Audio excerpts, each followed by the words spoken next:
Good evening and welcome to the Overview and Scrutiny Management meeting of the 15th of March 2023. Just going to open with a chairman statement, if I may. Thank you for being here. I think there's still a couple of people waiting to come or arrive, unless anyone knows any different. Here they are. Coming through the door now. Welcome, Warren. Hi. At the start of this municipal year, we've been given peer feedback that Wokingham Overview and Scrutiny needed to be improved. We set out to do this, and I believe we are on the right path. Elections will inevitably change the makeup of this committees. Elections always do this. I would like to thank all the members for trying to improve not only what we do, but how we do Overview and Scrutiny. It's been a worthwhile attempt. I would ask that for those who return next year, that you keep pushing for improvement. Don't waste the progress we've made to date. I believe we've shown it can be different, and please keep that going. Having said that, our last meeting was a challenge to all involved. So I wish to make a couple of points on the roles of members of the Overview and Scrutiny Management. Welcome, Andy.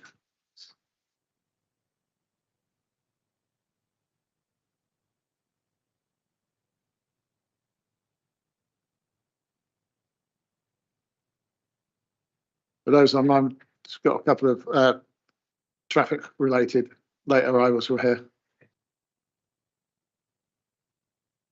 Take your time, guys.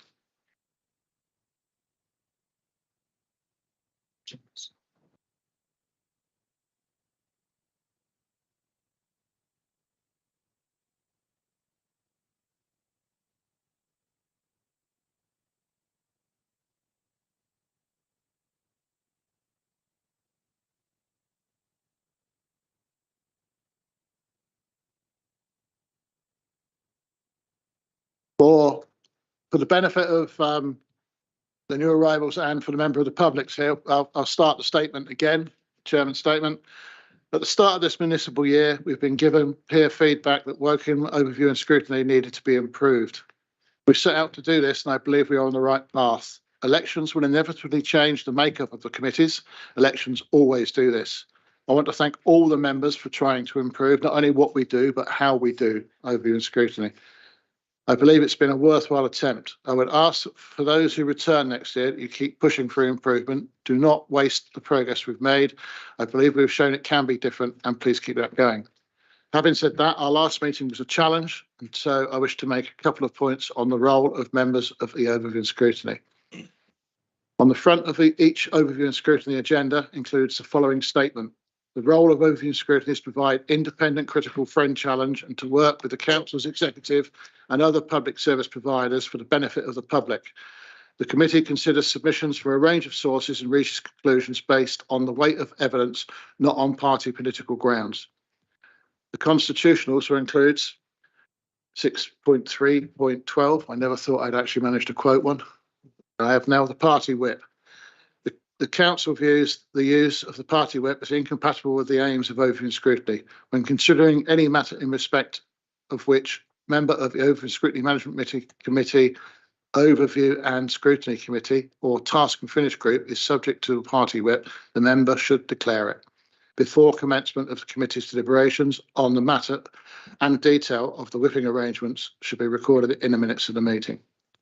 Members' behaviour. The Constitution again states, this time 9.2.7, standards of councillor conduct. This section sets out your obligations, which are the minimum standards of contact required from you as a councillor. Should your conduct fall short of these standards, a complaint may be made against you, which may result in action being taken. Under general conduct, respective conduct 9.2.8.1, I treat other councillors and members with respect. I treat local authority employees and representatives of partner organisations and those volunteering for the local authority with respect and respect they play. Respect means politeness and courtesy in behaviour, speech and in written word. Debate or having different views is all part of are all part of a healthy democracy. As a councillor, you can express, challenge, criticise, disagree with views and ideas and opinions and policies in a robust but civil manner. You should not, however, subject individuals, groups of people or organisations to personal attack. So that's just a gentle reminder to everybody after the last meeting. We now move on to apologies. So we have apologies from Graham Howe, and Bill Soane is here as a substitute, and from Adrian Mather and Morag Malvern is here as a substitute. Thank you. Minutes of the previous meeting. Are there any comments of the minutes of the previous meeting? I'd like to thank Neil for producing those. It was a very fortunate evening. Now, show of hands to say that they're approved then. Those that were here, thank you very much indeed. Declarations of interest. Any declarations of interest tonight? No declarations of interest. Moving on to item 4, public question time. None received, Chair. Thank you. Member question time. None received, Chair. In that case, we move on quickly. Okay. You got water. We move on to the Q3 22-23 corporate performance monitoring report, which is on page 13 through to 58. So have we got any questions? Sorry, Sarah, to introduce. Sarah, would you like to present? Yeah, I just wanted to very briefly do a very quick overview. I mean, obviously everything's there in front of you, and this is an opportunity to look at this from a high level perspective. If you want to look at anything in more detail, it's something that you may want to suggest to go to the relevant scrutiny committee for a deeper look within a report. But high level questioning is obviously welcome. I just wanted to highlight just a couple of things. Under the Chief Exec's office in the overview, under top wins, there's a statement that says introduced warm hubs across our library estate. I saw this report after it had come over to be published. I probably would have used some slightly different language there. I mean, obviously it's good that we were able to provide warm hub spaces for people, but the fact that we needed them in the first place is obviously not acceptable, and I therefore wouldn't necessarily call that a win, and maybe we should have written that slightly differently. So I wanted just to highlight that. And the other thing under place and growth, I just wanted to highlight briefly is under the top win, the application we've made for Social Housing Decarbonisation Fund. BASE will be, it's no longer called BASE, it's now DESNAS, or they keep changing these names, and it will be the end of this month that we actually get a response on that, not end of February, so we don't know the outcome yet. But yeah, I don't know if any officers want to say anything, but I'm certainly happy from my perspective to move to questioning.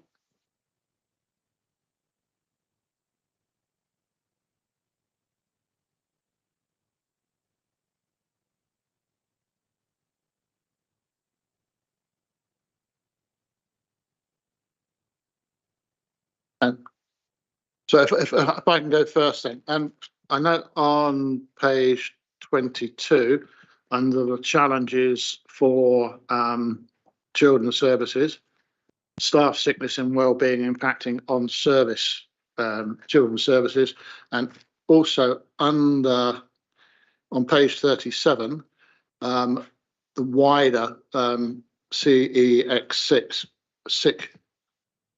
staff sickness absence has got progressively worse. I just wonder if there's a particular issue or to understand what actions are being taken to try to rectify or to help that in any way. Would you like me to come back on that one, Jim? Hi, Carol. So staff sickness is up slightly, which is to be expected for Q3, because it is that time of year in comparison to the same period this time last year, it's on par. So one of the things we're doing is developing a new managing absence policy, and that will be developed as part of our wider policy review for HR. What that will allow us to do is have more detailed processes in terms of managing absence, which is a supportive function. And it will also provide training to managers, which will help really kind of embed that guidance. What we're doing as well is doing a big push around health and wellbeing, and supporting our workforce through accessing services, and that will include access to our employee engagement and employee support processes. That's a specific around the kind of general workforce. In relation to children's services, that's possibly one that needs to go to the children's overview and scrutiny, which would benefit from that detailed discussion with Helen, but that's kind of the overview from a corporate perspective. Thank you. It's seeing it twice. It was just making sure it wasn't a bigger issue. Thank you, Rich. I have one more, if I may.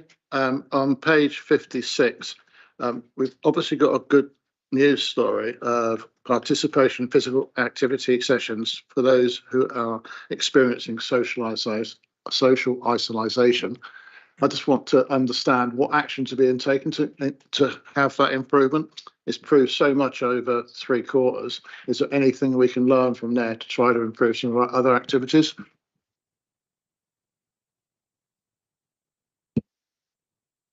I noticed that we've got both Ian and Graham on the line, so I think that falls into your area. Ian, do you want to start?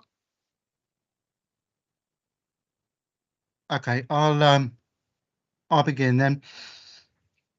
Yeah, it's been quite a struggle, this area, particularly impacted by COVID, and there's been quite a slow take up of those who feel more vulnerable.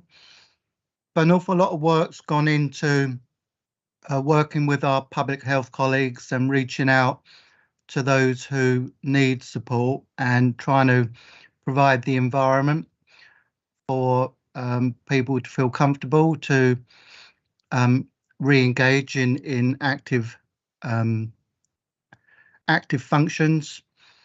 We've tried to put in place various measures to try to improve take up, and one of those has include a buddying scheme to help people feel more secure and more comfortable joining in physical activities. It's by no means back to the levels that we had prior to COVID, so we know we need to do a lot more in this area. If there are any ideas or thoughts about how we can attack this area more rigorously in terms of getting enhanced participation, then we're very open for that. But we've got a new lead in on sports and leisure, a gentleman called Peter Kilkenny, who's got an awful lot of experience in this area. So he's been imparting his advice and guidance to try to maximise take up where we can, and the team are working very hard in this area. The functions or activities we have around visiting homes and encouraging seated exercise and steady steps and that type of activity has been very popular and has actually probably held up best through the impact of COVID, and we want to try to keep building on that as well, and obviously working with our contractors, Places Leisure, to try to reach out to those who are feeling less confident and secure about physical activity. Thanks, Graham. And it's obviously going in the right direction. And it was more to understand, are there any lessons learned that we could use elsewhere? Because it's a very, very significant increase over 3 quarters. So Yeah, well done to them. Oh, sorry, Jeremy. I'm happy to come back with Peter actually and Susan Bentley and give a more detailed explanation of the challenges, the achievements, and what's helped that positive direction. But I just want to say, although it's improved, it's still an area that we're particularly keen to improve further. And I think working with public health is critical to that. Well done to the team.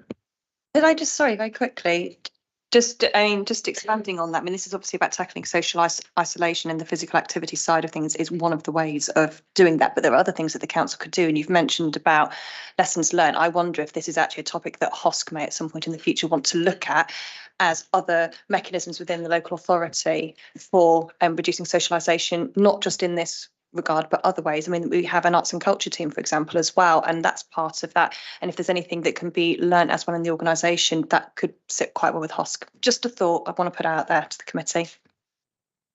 A good news story. Andrew? Thank you. In the previous meeting, I drew attention to a number of KPIs that were still listed as green, but where performance had worsened.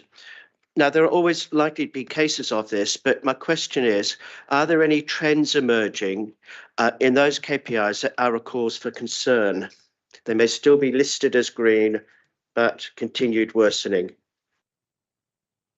Would you like to highlight some in particular? I'm afraid I haven't given examples, but they are numerous, you know, and they're across many departments. So, yeah. Yes, it is a high level question, you know, and it's really our officer is able to make any generalizations or to report back on any discussions, concerns that they've had, you know, about this this occurrence. So. Sarah first, and then behind you. Oh, you were just pointing behind you. Sorry. Oh, I thought your hand was up. Carol, do you want to go first? Sally, do you want to go first? I'll answer to anything, that's fine. No problem. So the one that we talked about last time, the KPIs came related to staff turnover. And whilst it's improved, it's still an area that we as a corporate leadership team would want to keep a really close eye on. Our target range is between 10% and 15%, and we're just shy of the upper limit to that at 15.1%. The action for us around from a HR point of view and a workforce perspective, and also from a CLT point of view, is to make sure that we keep a really close watch on our approach to recruitment and retention. We're looking at new initiatives around becoming an employer of choice, and also in the post-COVID world, people's options around how they work and where they work has changed considerably. So people aren't necessarily working within close quarters of where they live. And what we need to do is make sure that we've got that modern workplace initiative to support not just people and how they work with us now, but really thinking ahead around those kind of future engagement points and what the workforce of the future would be looking from an organisation, which is a key area that we're working on with our new Assistant Director of HR, but also with Rachel Bishop-Firth as our lead member, which is a core focus for us. Thanks, that's really helpful, Sally, and it's actually a good lead into a second question, if I may. Sorry. Sorry, before you go on to your second, Graham, did you want to come in on that first one? Yeah, it was on that general comment about it might be green, but are you still concerned? Without doubt, the cost of living crisis and the economy is very challenging across many PIs. So just, you know, council tax collection, business rate collection are two. There's the town centre regeneration, ensuring that businesses manage to survive, and homelessness as well. So I think also obviously revenue monitoring, keeping to within budget.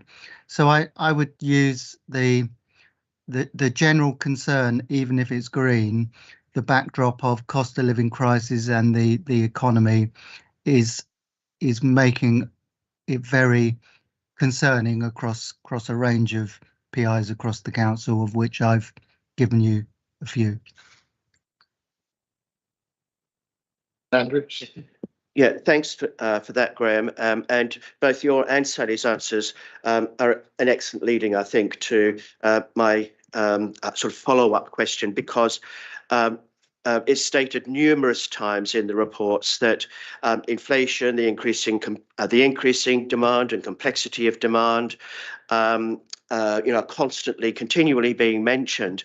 But there are, of course, other challenges facing WBC as a whole or in specific departments. Some of these you've just identified. You've mentioned, for example, issues around staff retention and recruitment. You've also mentioned homelessness and so forth. But I'm wondering also if there are any others that have not been mentioned tonight that you would consider to be very significant challenges going forward. So, for example, service delivery reliant on multi-agency working and all of the complexity, surrounding that. Any changes in government legislation, including, for instance, in areas of social care. These might be changes that are either in the pipeline already or changes that we might be hoping for, but are not, sort of on the horizon. So are there any other challenges besides those that are mentioned, that are a cause for concern? I suppose if I was going to add, in addition to the general economic and cost of living challenge, I think you more than touched on it there, Councillor, is the demand management and all the different dynamics associated with trying to manage demand. And so these will sit with the other committees, really, Children's Services and HOSC. So school place planning is a real challenge. The EHCPs, so that's the education healthcare plans, very challenging for this organisation. And obviously adult social care in terms of the continual increases in longevity, and with longevity comes complexity. So without doubt, well, if I was going to say another headline, it's the growing demand across the council and being able to manage that demand in the most efficient way that meets the addresses, those most in need in the context of limited resources. So I think it would be the areas of care, particularly, but obviously, that they are under closer scrutiny in those various care scrutiny committees. Could I just add, because there's a specific part of your question you asked there about legislation and that side of things. I mean, I can't comment on things outside of my portfolio with robust knowledge, but sometimes it's actually not having the certainty that we require from upcoming legislation and the resource that goes with that. So a couple of examples with the Environment Act. And when it comes to recycling, we still don't have clarity yet as to which way the government is going to want to take that forward, which obviously means it's very difficult to know which way to invest in certain things. Similar or a slightly different perspective is the Domestic Abuse Act, that has obviously put a duty on us with children as victims, but then the money, then the resource that allows us to actually support effectively doesn't follow through, which is part of a challenge as well. So I just wanted to pick up on the legislation bit that you asked about there. So these are additional challenges. It's about certainty and actually having resource when we do have certainty to actually be able to deliver on that. Pauline. Thank you, Chairman. I've got 3 questions. Is it okay if I do them all at once? Page 48, PG4. I'm sure we've had this conversation before, but I don't understand what a standard work order is and what service it refers to, and it doesn't give you any clue whatsoever in the narrative. Is that housing or is it highways? I believe this is highways, and I'm hoping that Simon can confirm that, who's online. And I believe that was supposed to be picked up for this report to actually clarify that, because I remember this conversation from last time. Simon, are you able to clarify that this is highways, please? It is highways, yes. Can we please change it so it actually means something? Yeah, could I just request that for the next report that we actually have some clarity in this, so we don't have the same question again, please? Thank you. Thank you very much. That's the first one. I might question the amber but at 71%, but I'm sure there's a judgment call in there somewhere. The second question is about PG5 and why we haven't got a target. You would have thought we would have a target. We don't have a target. Through you, Chair, I recognise what Councillor Jorgensen's saying. They're under review and we are addressing that issue where there are targets missing. So will we get a target next time we see this report? That's intended, yes. Thank you. So can I just quickly come in? I know that we have a number of them in here that we actually need baseline data first. So unless I'm wrong and Sally's online, I would have thought it would be next financial year that we would actually have that baseline data. Well, you've got baseline data on this. You've been publishing this data for years. So it isn't something we suddenly have invented. I'll let Sally's going to come in on this. I will. I'll take away and look at the specific if I can, and come back to you. I'll talk to Simon as well. But my understanding is, as Sarah's described, when there is not a target to meet, it's because it's a slightly different KPI potentially that we've been that we've introduced. Therefore, we don't have the full year of data. But I will take it away, Pauline, and come back to you with the specifics after speaking to Simon. Because I'm pretty sure I was given data for over the last 3 years of exactly this, so I don't think it's new. It might be a new reported KPI, but I don't think it's new data. I just want to double check and come back here. Yeah, okay. And the other thing which is missing from this KPI, I think, is mix. There should be a target on mix because obviously I think, let me start again, maybe not obviously, but if you're a concessionary holder user, we don't get any money from it. And if you're a non-concessionary user, we do. So the mix is very important as far as the amount of funding in buses is concerned. And that really isn't covered. And I think there's something that we need to add to this that has the sort of financial aspect. And the third one, and the last one you'd be delighted to hear, is PG9, percentage of household waste reused, recycled and composted. When we talked about this in about June, July time, we talked about a £300,000 extra target in this year's financial plan for increasing recycling. So increased recycling. And we were assured in that scrutiny meeting that there would be a lot more comms and that it would be increasing and that we'd be doing a lot about it. First, I haven't seen anything. And secondly, the target is flat, which I'm very surprised about. And thirdly, the performance is going down.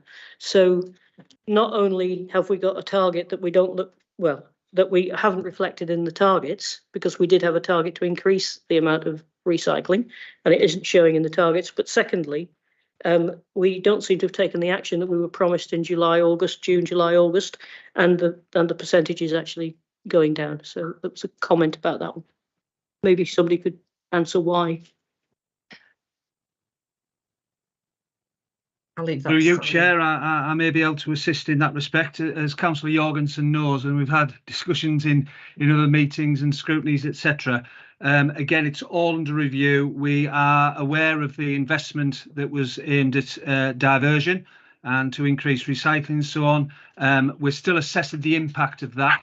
But as I said earlier on in relation to the highways indicator, they're all under review and we need to be very careful when we're setting the baselines and the targets that they are going to deliver what we're anticipating delivering. So I accept the point that Councillor Jorgensen is making and we move forward on that basis. Thank you, Steve. I think I know it's before your time, so I want to make that point, but sorry, Simon. But the fact remains that we were told in July that you were going to be doing a lot of activity to try and increase the recycling to meet that target that you had, which was an increase of £300,000 in recycling.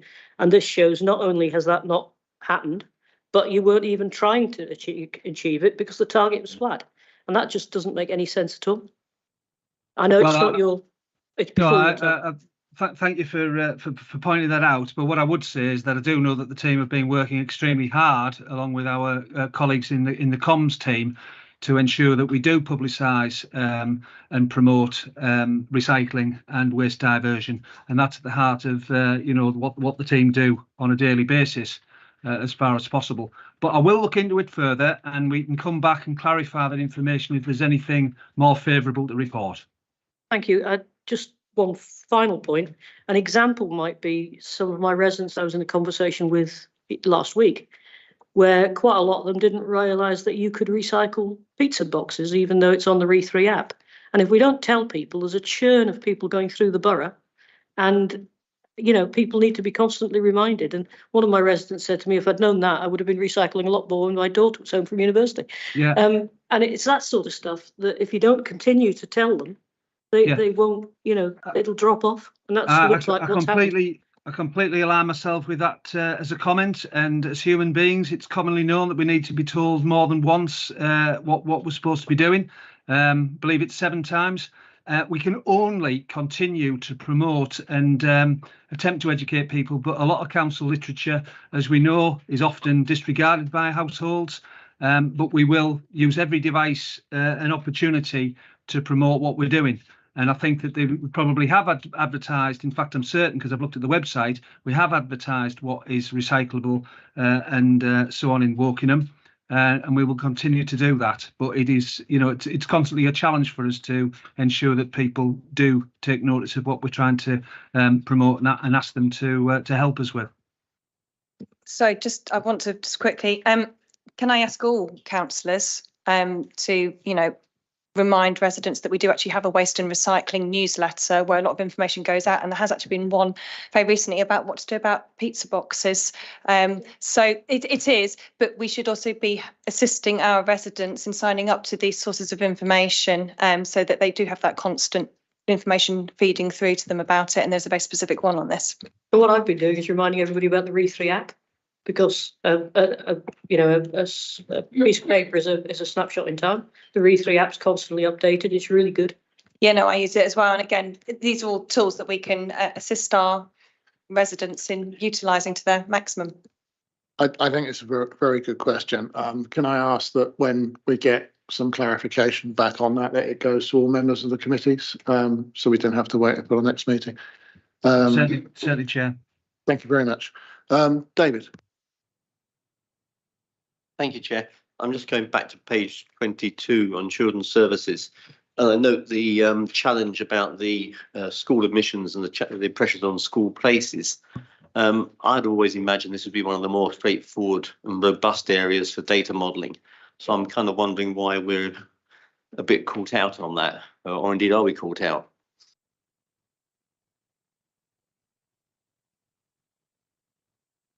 I can start with an answer if that helps, Chairman. Please. I think I'd say it's partially true that yes, we can improve our data, our insight, all the understanding of the socioeconomics and the demographics. We can certainly improve how we do that without a doubt. But what I would say is it is also a very complex area which involves all sorts of different stakeholder groups, and we have a community of academies, for example, secondary schools or academies. This used to be an awful lot easier in the days of maintained schools that were controlled by the council, and we had a lot more direct control. So we have quite a mix in the community, and that only gives us certain areas of direct control. For example, we have one of our schools is an all-boys school. Ideally, it would be good if that was a mixed school, but we can't force them to change. We can hopefully encourage and help them to see maybe there's a better way that they can run proceedings. But also with academies, they're their own statutory bodies, and they have their own masters to answer to as well. So what I'm trying to describe there is a landscape where we get told what can be accommodated as opposed to we can determine what can be accommodated. Also in that terrain is we don't aren't able to predict people's children's preferences, and also we can't always predict as well the inward migration. Sometimes that can happen in a very short period of time. There's also the fact of when a new school starts, it's often avoided because it hasn't established a reputation, and therefore it's hard to work out how quickly you can fill up new schools, for example. So that was just, there's plenty more else I'm sure someone like Helen and Ming could describe, but it's given you a little bit of an insight into the complexity whereby, yes, we can improve our approach. And I think we can also work much more closely with the DfE in this and try to seek assistance from them. But also I would be misleading you if I said this was quite a simple system that we can just get on top of and resolve. It is multifaceted and has a lot of complexity as a result of that, which means in certain cases we can at best only try to influence. So, Yeah, thank you. That was extremely interesting. I mean, in a nutshell, so what do we, so given the pressures we're outlining here, what do we do about it? Is this a question of sort of bolting on extra classrooms, we build new schools, or we just manage a situation and hope that it's a bubble passing through? Well, we do what we've put an awful lot of attention in over the past months, and we know we need to continue this train of work. We need to work really closely with our schools and get as best a collective ownership of the issue as best we can. We need to do that much more longer term planning. We need to get the DfE assisting where they can, and we need to be clear about where the extra provision is needed in the longer term. There's a whole host of things that we can do, but we can't take away, say, an unknown tidal wave or influx of population that may appear in year 3, year 4 of the MTFP. So it's a bit like the safety valve work under EHCPs. It's a statutory system, and once somebody's in that system, then there's often very little that can be done because there's a judge that determines the outcome. But by working with all the various stakeholders in the best possible way, we can help find creative solutions. And some of that is about being ahead of the game. Some of that is about being proactive and preventative in terms of a problem that's being created. And also some of that is getting other agencies onboarded with the solution. And in this context, particularly the DfE. In all these areas, we also are very keen to learn from other authorities that are experiencing the same challenges. And that's what we did through the safety valve programme. And that's what we're picking up with a gusto, particularly with the new AD Ming, who's very well connected and feeding back all sorts of potential resolutions to very complex problems. but thank you, Graham. It is one of the most, it's the largest number of resident issues and most emotive resident issues I think I've had in the last 5 to 6 weeks, because it's that time of year for schools. I have a follow-up question if I can, which is, do we look at the geography of where the challenges and the requests for different placements comes from? So in other words, how many children do we travel from where in the borough to schools in separate places in the borough? I can't really speak about the detail of the process, but I do know it is an objective to also minimise the travelling for all sorts of reasons. One, because of its eye-watering cost, but also help reduce the carbon footprint.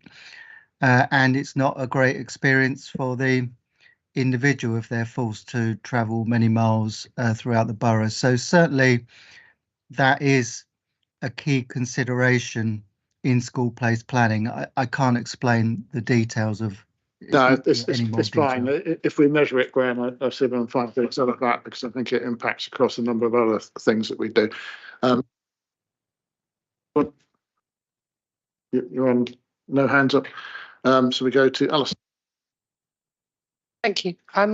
First of all, just wanted to make an extra comment on the pizza box issue. And as Sarah said, I think I've seen comms this week about that because people do need to understand the condition, because not all pizza boxes can be recycled. I wondered, Simon, if we could involve local pizza delivery companies to spread the message more that these boxes can be recycled. You know, it's not just messages to our residents. If we can also get messages out to local businesses about the products they're supplying, that will certainly help us increase our recycling. Although I was very pleased to note that our performance is above regional and neighbouring trends, certainly above our neighbours. All right, coming to my question. On page,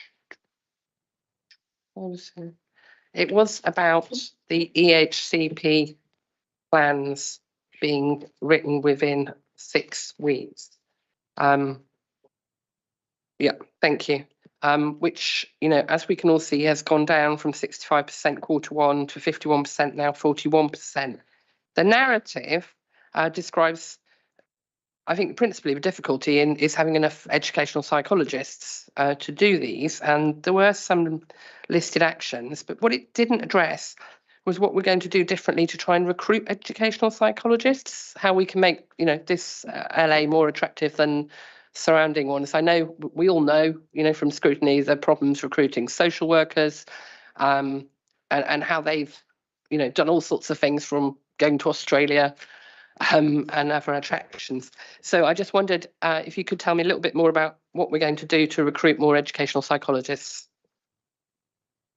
I'm happy to answer that, but it would be on a broad level because specific questions about children's services obviously Helen would have the detail, but that would be through the children's services overview and scrutiny. But what you've described there is a real problem that we have in particular areas across the council, of which the educational psychologist is one.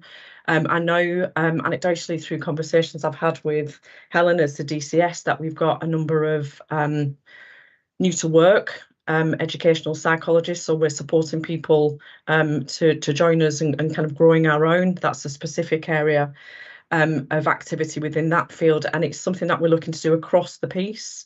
So where we have challenges around social workers or IT experienced staff, it's that approach to think about how do we position ourselves to be able to work with schools or new to employment and build that kind of attractive position to come to work for Wokingham, and that investment in our workforce, and like I say, that growing your own, that kind of workforce of the future is not just kind of a few words that we throw about. It is something that we are fundamentally looking at to make sure that those really difficult to recruit posts within local government are something that we can develop here at Wokingham.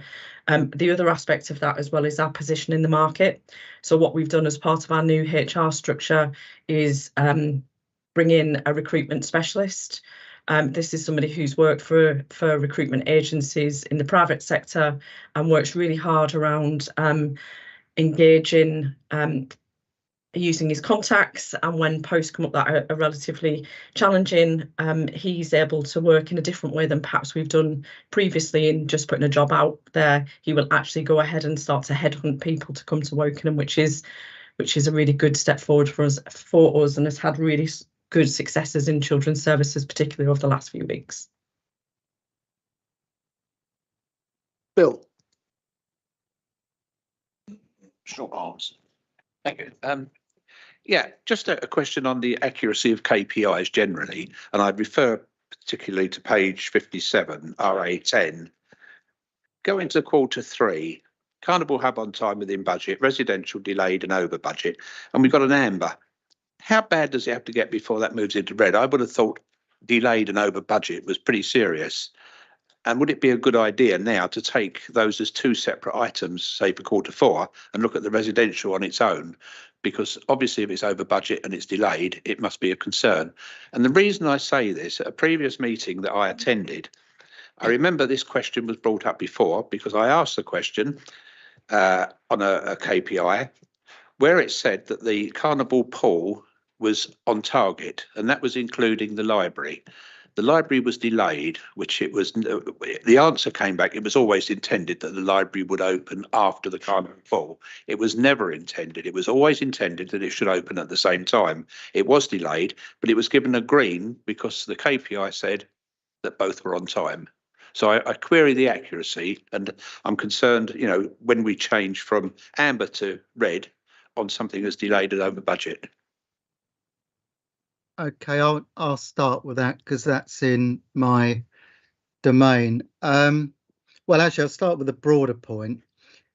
Where something is numerical, like percentage of council tax collected by, or number of applications dealt with X weeks, the answer is quite easy because we can have a threshold of plus or minus 5%, for example, before it goes into a different colour. Then we move on to the type of issues you're talking about there, and it becomes less clear. It's more judgmental about what's a red, amber, or green.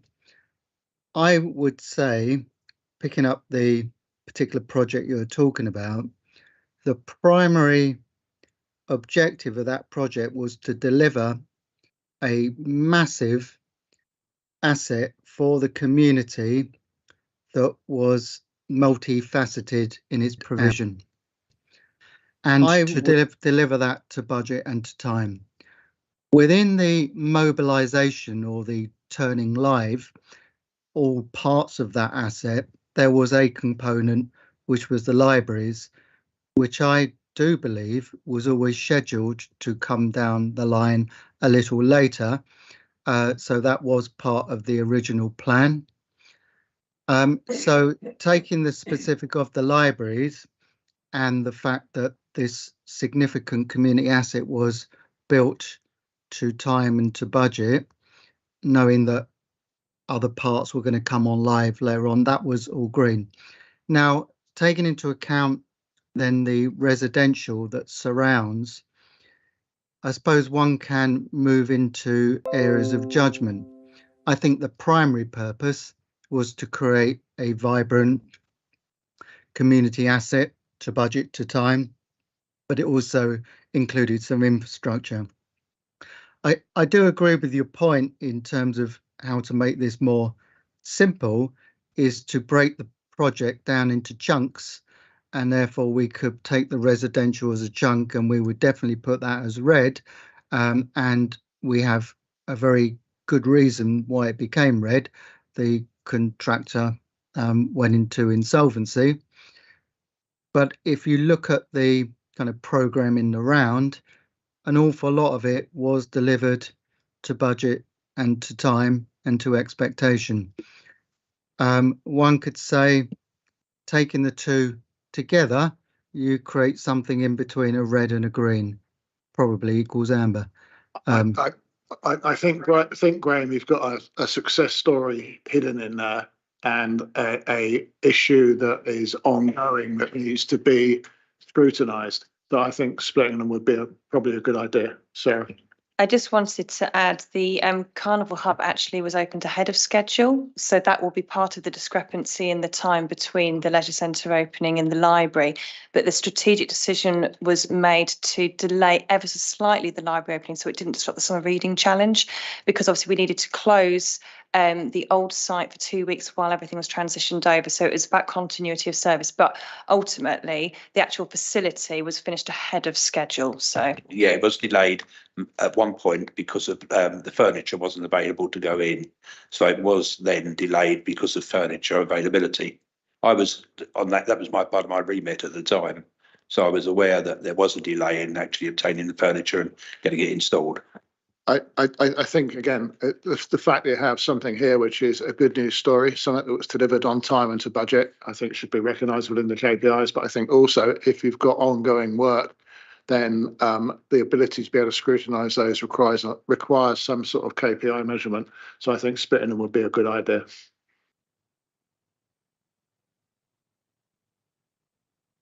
Andrew. Yeah, just following up on Bill's point, I think it's a really important point. And initially, I was going to suggest you might consider wanting to make a recommendation, about disaggregating that particular measure. But given, and you might still wish to do that, but I think this is a case in point, where the narrative and making sure that we keep going back to that narrative, and the narrative is, kept up to date, is really, really important, because, we don't want, problems with the residential component, to worsen or to develop further. So I think that's a really good point. But I would like to suggest that we consider making two recommendations with regards to these KPIs. The first one is it's to do with the discussion about what in children's services they call school sufficiency. It's about the school places. And I just checked the work programme, the forward programme that you have in the agenda pack. It doesn't include the first meeting for the next municipal year, but I can say that in next week's Children's Services Overview and Scrutiny Committee, there will be a proposal that school sufficiency will, as is usual at around this time of the year, it will feature, as a very, very significant, agenda item. But my suggestion is that it wouldn't hurt, for this committee, to express, I know it's already in the minutes, but to actually have a formal recommendation to ensure, that school sufficiency is always, considered in a timely manner. So that's my first suggestion. I do have a second recommendation, and it's following on from something that Alison said, and it's something that's puzzled me for a little while, because I believe that, and it's about trying to encourage people to reduce the use of single-use items and to recycle more. And I'm certain that in the past this borough has used incentives, reward schemes, albeit on a fairly small scale. But I don't know where we're at with that at the moment, and whether we might want to make a recommendation, that perhaps that's something that, we feel is worthy, of closer scrutiny, by the appropriate committees, departments, and so forth. Because I think, there clearly is a real challenge, in tackling this problem, and it's a question of not just sticks but also carrots, as well, to bring about behavioural change. So I've got suggestion for two recommendations.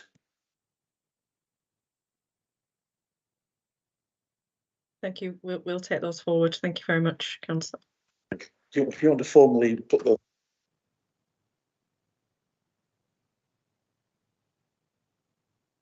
Would you like this to be formally put in the minutes? I would like them to be listed as separate recommendations, because I think that it to go to the relevant, committees. I was just going to add, Andrew, I think you were thinking of Green Redeem. That's right. I'm not sure if that's still active. We agreed that those can go into the minutes as recommendations. Anyone against? No. If we can. So come back to the recommendation of this of the KPI report, and the recommendation is to note the performance of the KPIs. Can I see a show of hands to say that we note them? That's unanimous. Can I pass on my thanks to the executives and the officers, and Sally, I'm sorry about calling you Carol. I have no idea why that came out. I can only blame the painkillers. Right. Right. Thank you. Moving on to the next item, which is item 7, which is the equality plan update. Which is back to Carol. Sorry. That's going to be my new name now, for sure. Thank you. I'm here tonight. Sorry, and of course, Rachel. Of course. I was just going to say I'm here tonight with Rachel. I've also got colleagues who people will be familiar with, I'm sure, who are part of working with us on inclusion. So we've got Bryony Gibbs and Emily Higson, who have been a core part of developing the Year 3 plan. So councillors have had the report. So if there's anything specific they'd like to ask me and my colleagues, I'm really comfortable to take any questions. Rachel, do you want to say anything?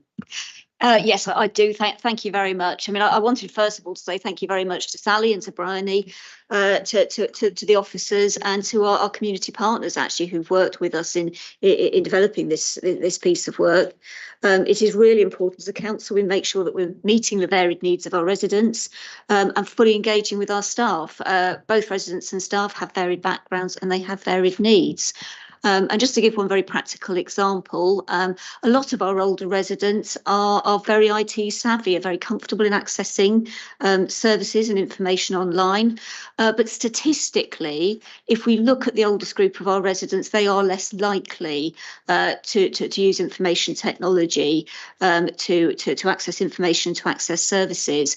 And that's something that's tremendously important for us as a council to be understanding and to be preparing for, so that we can be certain that we are meeting the needs of that group of residents.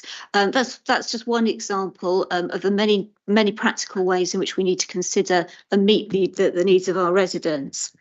So we're working towards the equality framework for local government. That's the structure that we're using to guide this work and to provide us with a standard to work towards. We originally were identified as developing, which is in itself actually a good standard to be at. And we're now working towards a standard of achieving. Year 2, and we're just finishing out Year 2, has been very much about developing the infrastructure, which is going to allow us to deliver to the needs of our residents and our staff. And our officers are guided by that equality framework for local government in assessing the steps that they need to take. And they have the support of a cross-party working group at a strategic level to do that. I wanted to just mention a few of the aims very quickly. So the very first aim for this year has been focused at looking at how we collect and analyse and use data.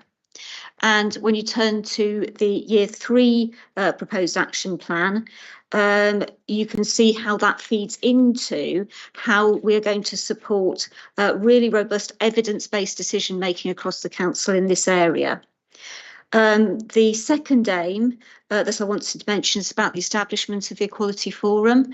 And I think it's fair to say that that has been a huge success in bringing together a very wide cross-section of voices from across our community to make sure that we as a council have got a critical friend to us in helping to understand the needs of our residents and preparing to meet them. And the third one I wanted to mention is aim 5, which is about the partnership data. We have an aim as a council to be working increasingly in partnership with our local community, and you can see how that has worked in our working with the Equality Forum and internally with our unions and with our staff networks. And in Year 3. We can see how we're going to build on that around 4 key pillars to take this work forward. And I think the thing in the Year 3 that I most want to highlight is how there is an aim here for all of us in the room, present in the room and virtually in the room as well, to become champions for equality, diversity and inclusion within our community. So thank you very much. Thank you. So, Alison, first.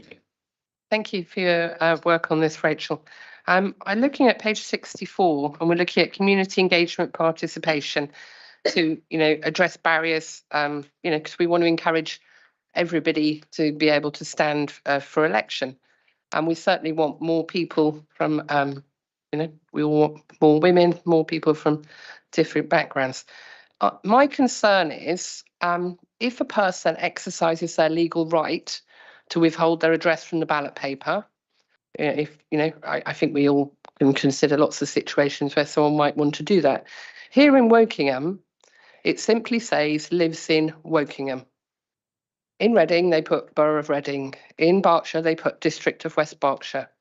I've raised this with Democratic Services, who insist that Electoral Commission says you have to put the name of the area. Now, Reading is the borough and it is the town. West Berks is obviously the whole district. Here, if you choose to withhold your address, as I think we all support, because we want more people to stand, you live in Shinfield, you live in Woodley, you live in Earley, it would say Wokingham, which looks like you live in the town of Wokingham.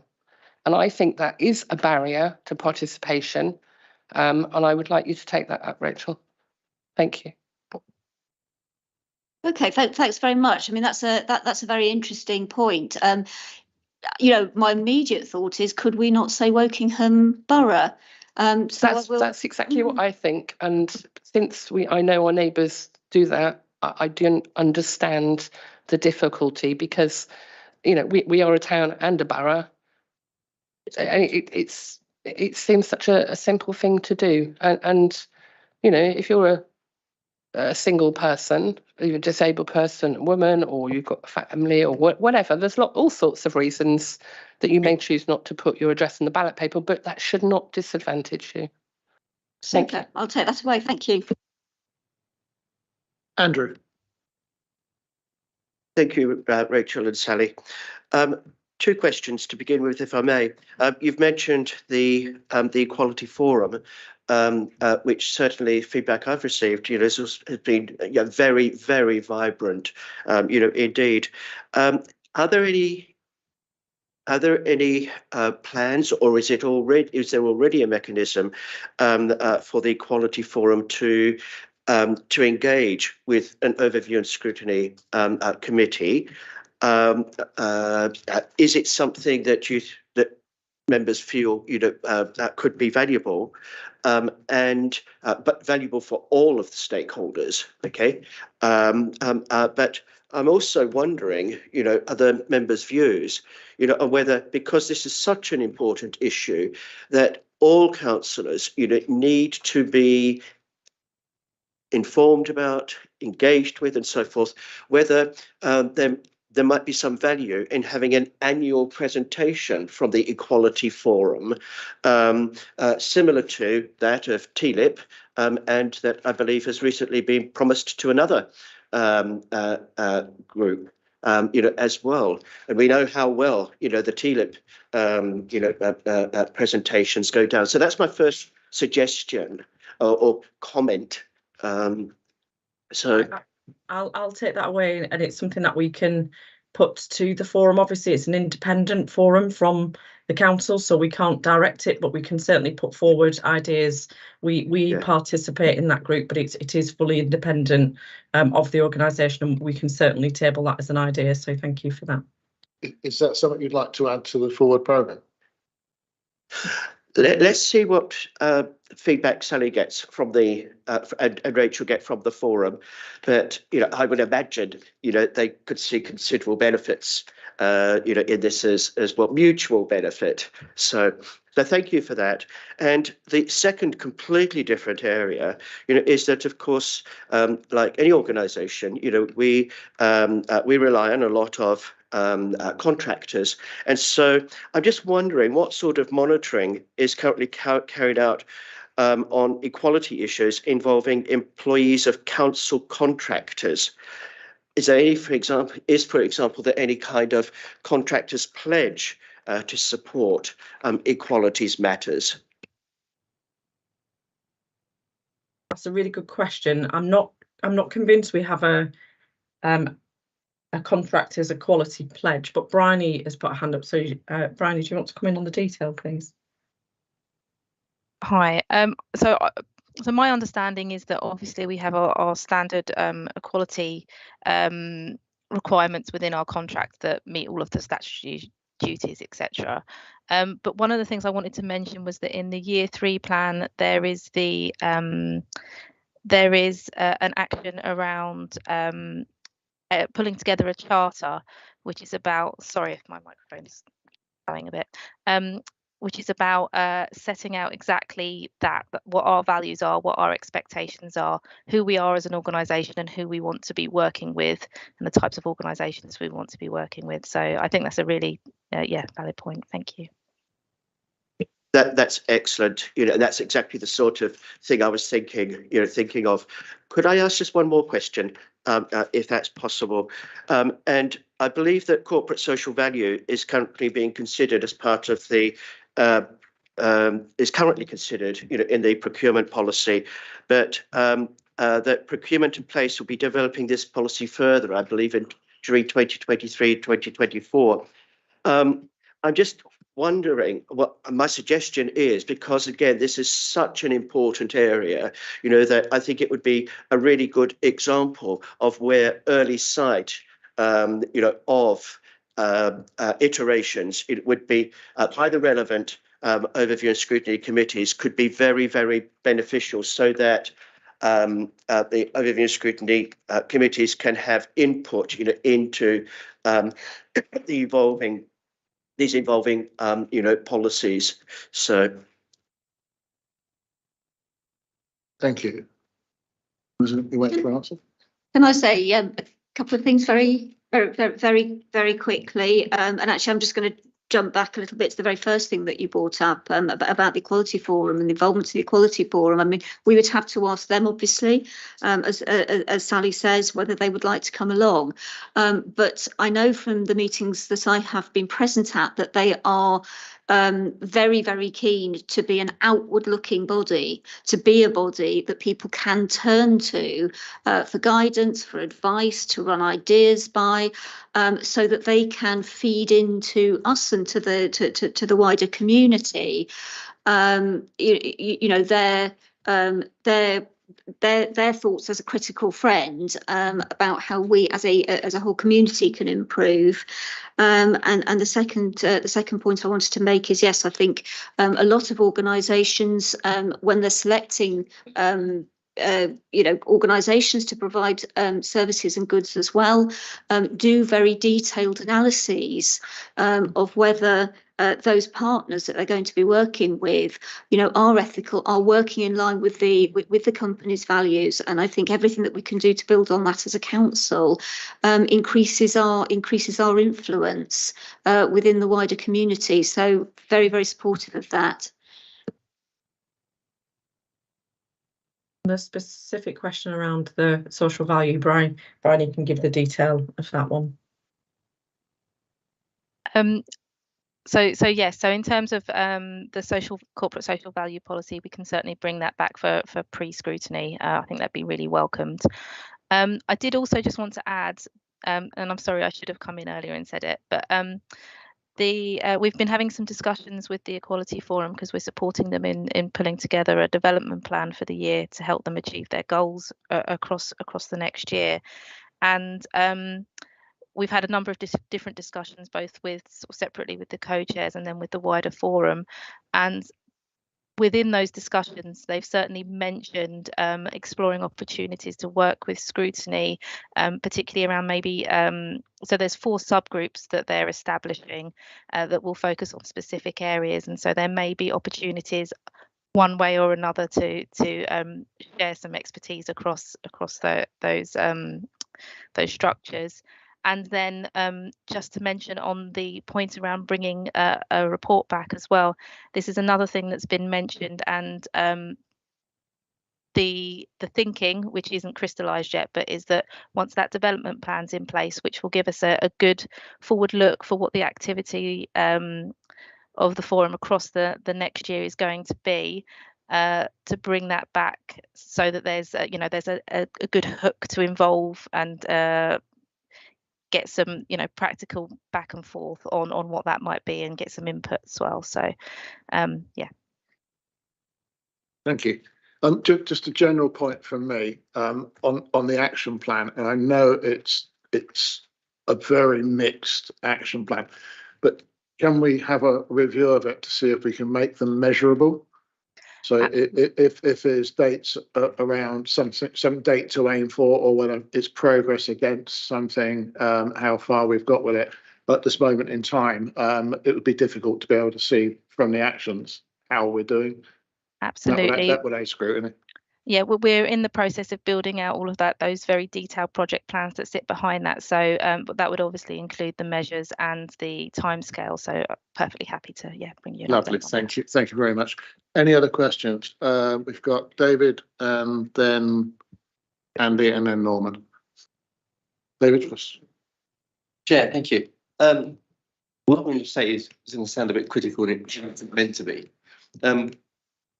We're all used to reading this kind of report in this room and in our council business. We go through these as documents, we sort of pour through them, we're trying to get familiar with the language. But this is a report about inclusion and reaching out to people not in this room.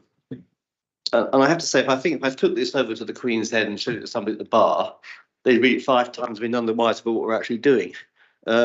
This is, in many respects, a classic example of council internal speak, and it masks the wonderful effort that's going on. And I do wonder if, as we go forward with this, and it's great work, can we think about, in terms of inclusion, including those who aren't familiar with the workings of the council and the innermost depths of our committee's life, and use language that the average guy in the pub might, or woman in the pub might actually understand. Just as a thought, I say, not meant to be critical, but it's a habit that we could perhaps avoid. That's really good feedback. And Brian and I actually did a review of the report and actually pulled out some areas that we felt were overly council speak, but we're obviously it can be improved upon. And I think if we work with the 3 Cs model, looking at that kind of clarity in relation to not just what we publish through our internal comms, but also through our committee meetings, I think that would be really helpful. So, Brian, I don't know if you want to expand on that. I was only going to say that I attended the 3 Cs course the other day, and yes, very much came away with the impression that but that there's lots more that we can do around that. So yeah, thank you for the feedback. Andy. Thank you. So I'd just like to start with a very, very quick question for Bryony. She mentioned that there were forums, thinking of starting 4 sub-forums. Could you just tell us what those are? I can. Let me just pull them up so that I get the titles of them right. So, sorry, it's just opening. They are cohesion and inclusion, violence against women and girls, young people and mental health, and then working with businesses to create employment opportunities for diverse and underprivileged groups. Okay, thank you. So I guess following on from that is the borough used to have like a BAME forum. I think that was a version of the name. And when that disintegrated, I think is probably the fairest word for it, we were told that this forum would replace it. And I do have a concern that we've got, I think, 20 or so white people sitting around discussing equality, and we don't have a BAME forum. And my concern is that in the general equality forum, particular voices are lost because that we're lumping all issues of equality into one forum, and we're denying particular groups perhaps a louder voice. So I would suggest that it's certainly not a group of white people sitting around with excluding other voices. There's Sorry, Brian, I'm looking around the room and I'm looking at the screen. I'm not talking about the Equalities Forum. I see, okay. Well, in terms of the Equality Forum, there's a very wide representation on there. The subgroup social cohesion is very much around picking up some of those aspects around anti-racist approaches, for instance. But apologies, I think I cut in when I misunderstood the point. My apologies as well, because I cut in over you. Could you repeat what you just said? Sorry. Yeah, so there's I would suggest there's a very diverse membership of the Equality Forum, and it is growing as well. So it's I think something that is developing by word of mouth as well, which is really positive, I think.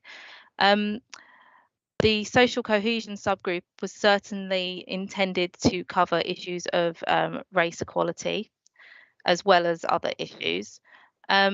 we have members of the Equality Forum that represent different communities. We also have representatives who were members of the previous forum as well. Though I would suggest just make clear that the Equality Forum wasn't developed to replace the previous forum. It was a separate piece of work that was being developed to ensure that we had we gave an equitable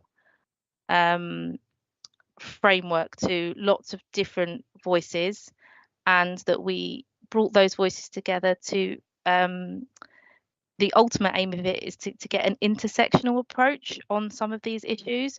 So in order to bring together lots of different perspectives to fully understand the opportunities and the challenges, I suppose, to address issues of equality in the borough. Okay, thank you. So I guess following on from that, something which has completely gone from my head. We'll come back. Come back to me. Come back to me. Norman.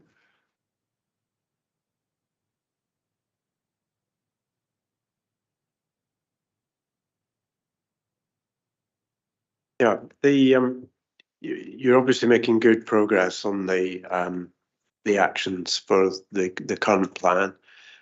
Is there an overall plan, even at a high level, and hence is there a target for reaching the achieving level?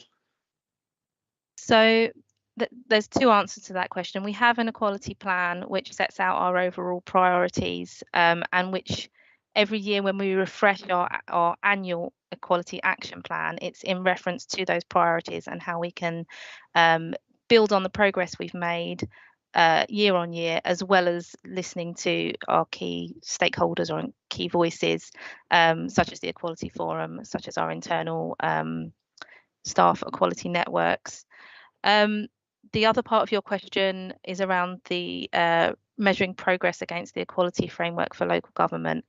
And what I would say is that it's very, very detailed, the framework for local government. And there are several, so there's 17 themes that sit under 4 improvement modules. And each theme, each one of those 17 themes has a set of criteria at 3 different levels of award. So at developing, at achieving, and at excellent. Now, because it's so detailed, realistically, the progression across that is very, very nuanced. And so there are areas where we're doing very well. There are areas where we need to consolidate the work that we've already done to be at that developing picture. So it's really, there's progression. I measure against all of these. I've got a very detailed spreadsheet that sort of rag rates it all, and periodically update that. There's progression, and I'm comfortable with that. Being able to present that in a coherent way is very, very difficult because it's so detailed. So there is progression. I'm comfortable with that.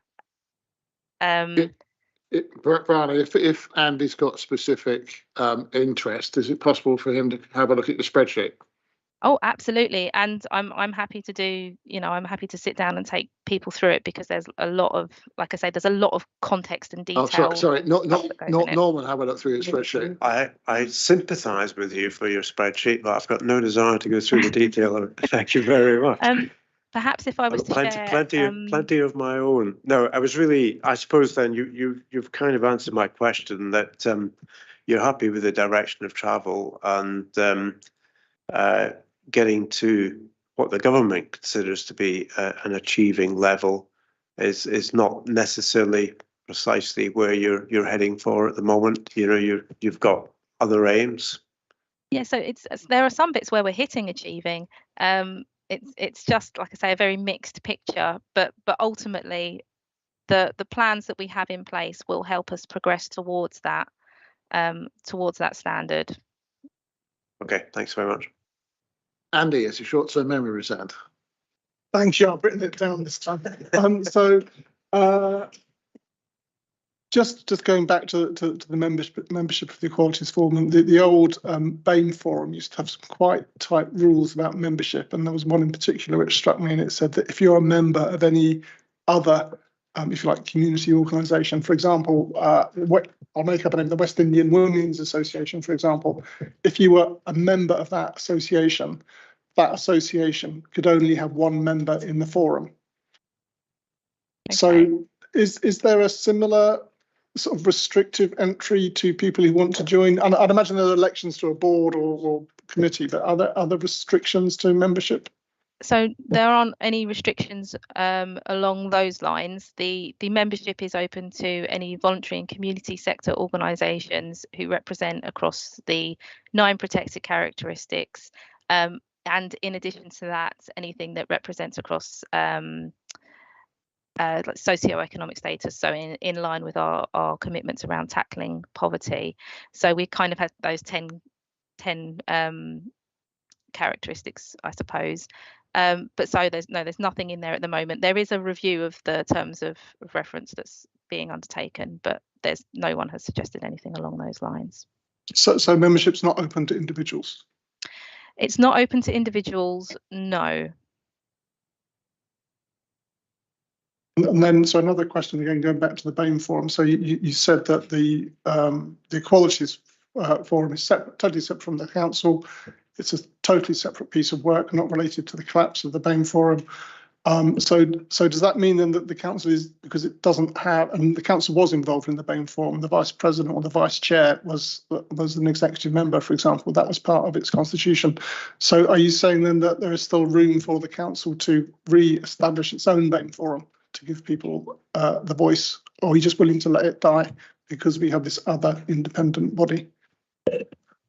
Andy, if I come back in on that one, and Brian will be able to come in on any specifics. So the BAME Forum or the BME Forum was before Brian and I started within this field within Wokingham. But what I do recall from that time, and I'm happy to go back and double check, is that there was a review that was requested to be commissioned by the BME Forum, which was undertaken by an external body. That external body reported back to the council at that point to say that the BME Forum wanted autonomy from the council and wanted to have its own identity and be separate from the council. And therefore, my understanding, though I'm happy to go back and check and do a written response, was that due to that request to be able to be a separate entity from the organisation, that's what the council did. And obviously from an Equality Forum point of view, if a BME Forum is something that the community wants to set up, then of course they will be welcomed as part of the Equality Forum, like we welcome a number of other groups across the community.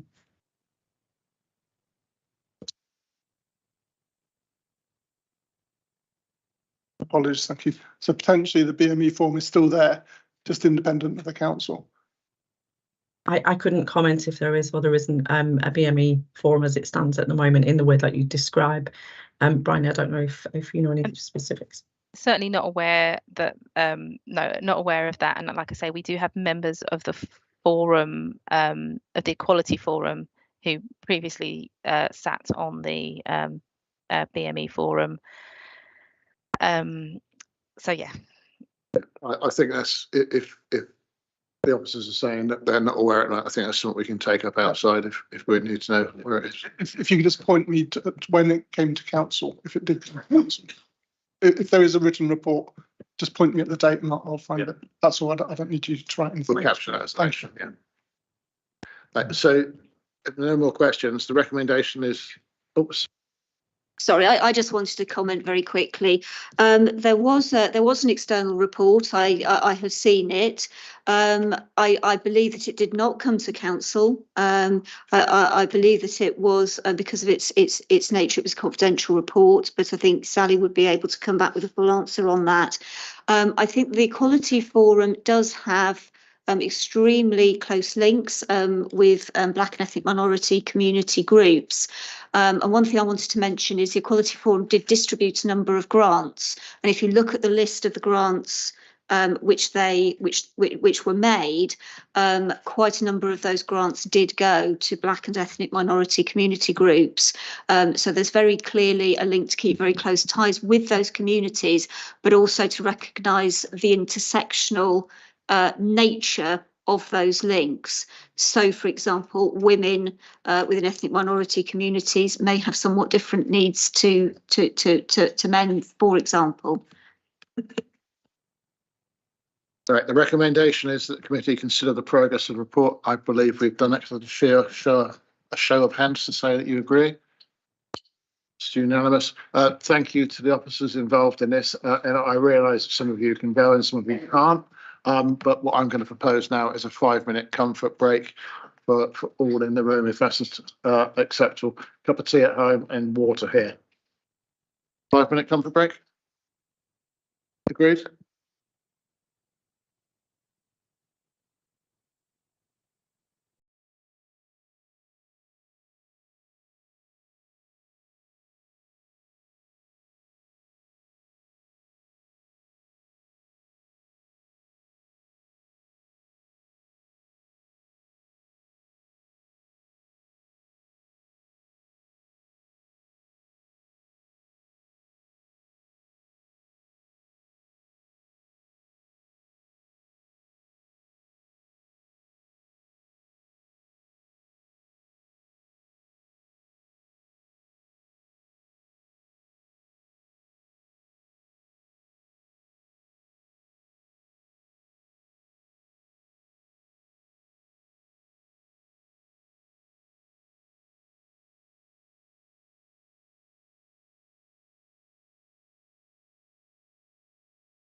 So moving on then, Sally and that lot back on the.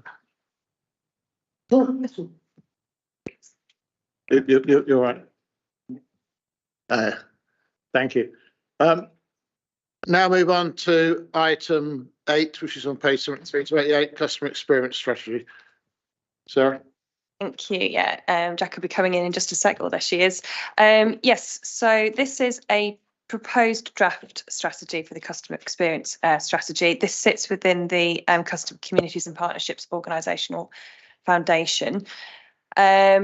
And actually, we've already heard a little bit about the 3 Cs and how we communicate. That's a really good point that you made, David. And this is something that sits within Jackie's area about how we actually write in a language that people can understand. So the draft strategy we've got is, we hope very clear and understandable and readable by the public and not in council speak. But obviously, we welcome your thoughts back on this. We are it's got to go to executive to approve to go out for consultation. That will be going in May. So there's actually a fair amount of time between now and when it's ready to go out to consultation for any comments that you make tonight that we can incorporate, and then we'll be taking it out for that consultation then before having the opportunity to bring it back before it's formally adopted. Obviously, this is about the customer experience and ensuring that that we are a council and an organisation that customers can engage with easily and they feel that they're being listened to. But it's making the point that this isn't just about having a team within the council that's responsible for this. This is about it being embedded and part of the thread that runs through the whole organisation. And this is where sub-projects, work streams, for example, like the customer experience KPIs work that we've been doing works as part of this. Jackie, I think you wanted just to add a little bit more before we go into questions. Yeah, sure. Thank you, Sarah. For those that don't know me, I'm Jackie Whitney and I'm the strategic lead for customer change, digital and IT. And here to present the strategy, which should be on page 77 of your packs. So we know that people have inconsistent experiences when they interact with the council. That's certain. But there are pockets of excellence. But essentially, the customer experience isn't always owned by everyone. So this draft strategy really has been designed and developed following 12 months of feedback gathered from residents, colleagues, partners, and also community groups. It's a 5-year strategy that sets a direction and areas of focus around improvement, which is ultimately about improving customer experiences when they interact with us. The focus of the strategy is on the use of customer data and insight as part of really driving a more customer-centric culture based on a foundation of continuous improvement. In terms of next steps, as Sarah said, this is very much draft. It will go to executive in May and then onward public consultation late May, early June. So there are some steps that it needs to go through, but absolutely would welcome your feedback this evening. The strategy is split into several sections: introduction, vision, ambition, customer charter, which is what we are measuring ourselves against essentially through GovMetric, which is our customer experience channel for gathering feedback. And then there's the commitment to equality, diversity, inclusion, which is the golden thread through the strategy. So it's a strategy for all of our community and not just for you. And then within the strategy, there are 3 key areas of focus. And then the final section is where it brings all of those things, our ambition, our vision, and our key areas of focus together on one page. So you can see the linkage there. And I'd welcome any questions or feedback that any of the committee may have. Thank you. Thank you. Pauline first. Thank you, Chairman. I've had a chat with Jackie about these comments already, but I'll just repeat them for the meeting. I really like the objectives in here and the insight driven and the outcome focused stuff. It's really good. It's a great step forward. I just think we could probably do a bit more to simplify the English for the man in the pub. I'm still not entirely sure if you took it to the dog and duck that they'd know what insight is used to target customer journeys for improvement would mean, and whether it was talking about buses or whether it was talking about something entirely different. So I think there's still some still some clarity that needs to be added to this. And the second thing I think is the key success indicators need to be a bit more delivery focused.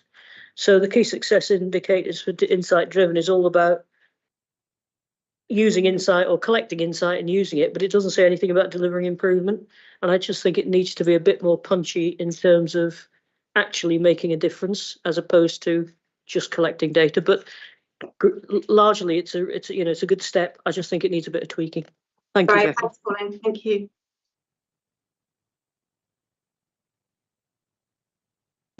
David? Oh, sorry, Stuart. Thank you. Yeah, I think it's good to see this sort of stuff being started and put into action. My concern, having read this thing twice through, is I don't really know how you're going to measure it, how you're successful. I mean, I've seen all sorts of ideas of insight and feedback and all sorts of stuff. What is success? I know success looks like everybody's happy, yeah, but how are you going to measure steps along the way so that you're getting there? I mean, I know Jackie will come in and give a bit more detail, but one of the things that we have been doing, which Jim has been very heavily involved in, is the KPI work that we're doing on this, the performance indicators for customer excellence that sits across the whole organisation. So we've started off trialling this in the housing team and using that as an example of how to do it, and we're learning from that, and then going to roll out across the rest of the organisation so that the customer experience can be measured and as a result improved upon within each of the service areas. There is a series of KPIs going out. Jackie, you may want to add further. Yes, thank you, Sarah. So Sarah's quite right. So we have the task and finish group, which has set a process for measuring customer experience scores, and it will actually come to this committee. So in the next quarter, you should see a housing, because we're doing it, it's rolling it out service by service. So you should see the housing score. And then in the new year, as we go into the new financial year, you should see coming to this committee more and more of those scores across the council. In terms of your question about how, so the logistics around the measurement, we're using several methods. So one is called GovMetric, which is a system that we have across a number of our customer touch points, phones, some of our emails, certainly across our website and face-to-face. And we're gathering feedback from our customers based on our customer charter. So we're measuring against elements in our customer charter. Things like ease, how easy is it to contact us? Do we listen and learn? Are we friendly and helpful? First time fix, etc. So we're using that. In addition to that, lots of services also have their own targeted surveys, and we are gathering those and adding that to the GovMetric data to come up with the KPI score. As well as that, there's obviously the comments that come through, so like the freestyle comments that customers give us too. So we use that as a measure and a temperature check. Thank you. Thank you, Chair. I was just picking up on Pauline's point about the use of insight. I'm a great fan of insight-driven strategies, but to do them well takes quite a lot of time and quite a lot of resource. It's not a quick fix. Have you got the resource? I'm interested in how you're actually going to develop that and develop that level of insight, and what resources you've got available to achieve that. Yeah, great question, David. So this forms part of one of the organisational foundation programmes for the council. So this is under what we call customer, community and partnerships. And because this is a foundational programme for the council, it's got a high level focus, and therefore resources have been acquired in order to help us deliver on this stuff, essentially. So we have a programme manager, we have what we call customer journey mappers, who are mapping customer journeys from a customer point of view. We have a data, we cut across a couple of the other organisational foundations as well. For example, the business intelligence. So we're using that team as well to help us gather that data, which essentially gives us the insight and the knowledge around how we're doing and how we're performing. So within the foundational programme, that's kind of where the resources are, and that's where the investment has been made. I mean, using data, obviously, great starting point. But are you going to take that further down to actually speak to residents in residence groups, a form of sort of qualitative market research on this? Absolutely. So in order to pull this strategy together over the last 12 months, we've used various methods. So we've used obviously the digital data. So we grab it from the website. We've used direct customer focus groups. So we've spoken to customers directly to grab feedback. We've spoken to community groups such as CLASP. So we had a 2-hour session with CLASP, Equality Forum, Youth Council. So we've tried to reach as many groups and residents and partners and also colleagues as possible. That's not to say that will stop. So what we need to do is once we've agreed the strategy, it's gone out for public consultation and we have a final document as a direction to work with, we will then continue to do those sorts of activities and use those sorts of methods to gather feedback and obviously check out our performance. Andrew. Thank you, Jim. It's going to be really important that as soon as this is adopted, that we are immediately able to fulfil, all of the promises, obligations, that are outlined here, and that we're able to do this immediately, from the time that it goes live. Now, there's reference to the importance of effective use of technology as one of the key tools in delivering this strategy. And this may not be a question which you can answer tonight, but it might be something you could take away perhaps. And that is, it seems to me at the moment that there are very long lead times caused by technology where it's necessary to make technological changes, to bring about what our residents might consider to be quite simple, urgent matters. So, for example, what I consider to be our excellent map-based reporting systems, are very, very good in so many ways. But one of the things which I'm sure we frequently encounter ourselves and also in questions from residents is frustration when it might be that rubbish bin that's not on the map, or it might be that lamppost, that doesn't appear. And it seems to take an inordinate amount of time, to, for instance, have that rectified.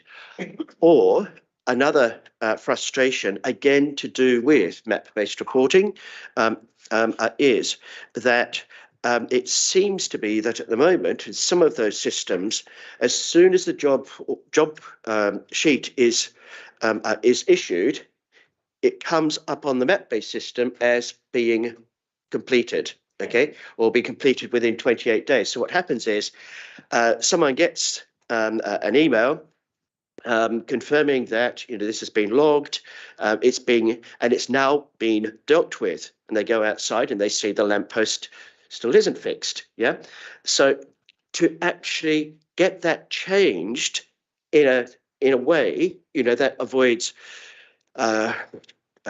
residents re-reporting, something, or feeling that the system just doesn't cater to their needs and so forth, seems to be really, really rather challenging. Now, it may be an IT problem.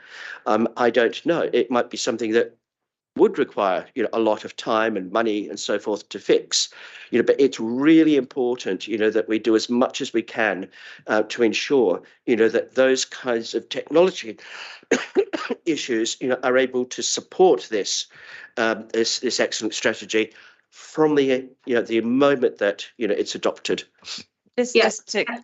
Sorry, Jackie. I was just going to quickly say, I mean, it's a combination.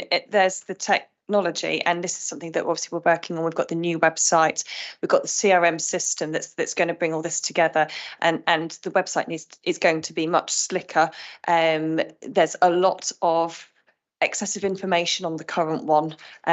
It's too many processes and steps to go through to get to where you need. This is the website, as I say, is going to be July time with the CRM system, obviously in that process as well.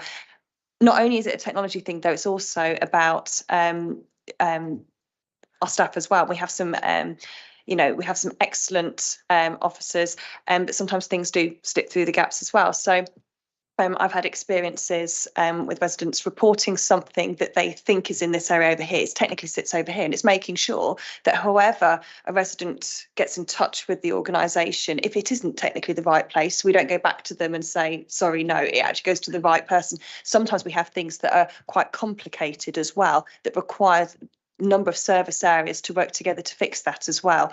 And this is where a lot of the training comes in as well. So it's a combination of things, but the digital side of things, we've had I believe an update at the last committee as well on the progress of how that's going.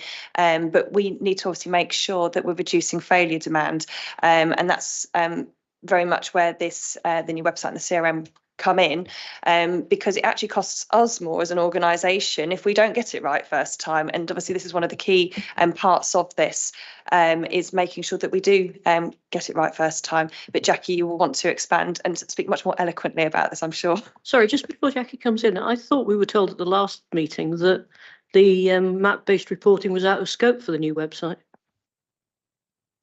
Portals part, and there's going to be, but the website and actually how you do that and the CRM system behind it as well. The CRM's a different project to the website, but they're two different projects. Yeah, I know, but he was asking about the map-based reporting, and I'm pretty sure we were told map-based reporting was out of scope. Am I imagining that, Jackie? No, that's right. So the map-based reporting, I think, was being referred to as part of it's ours. It's part of a system called ESRI.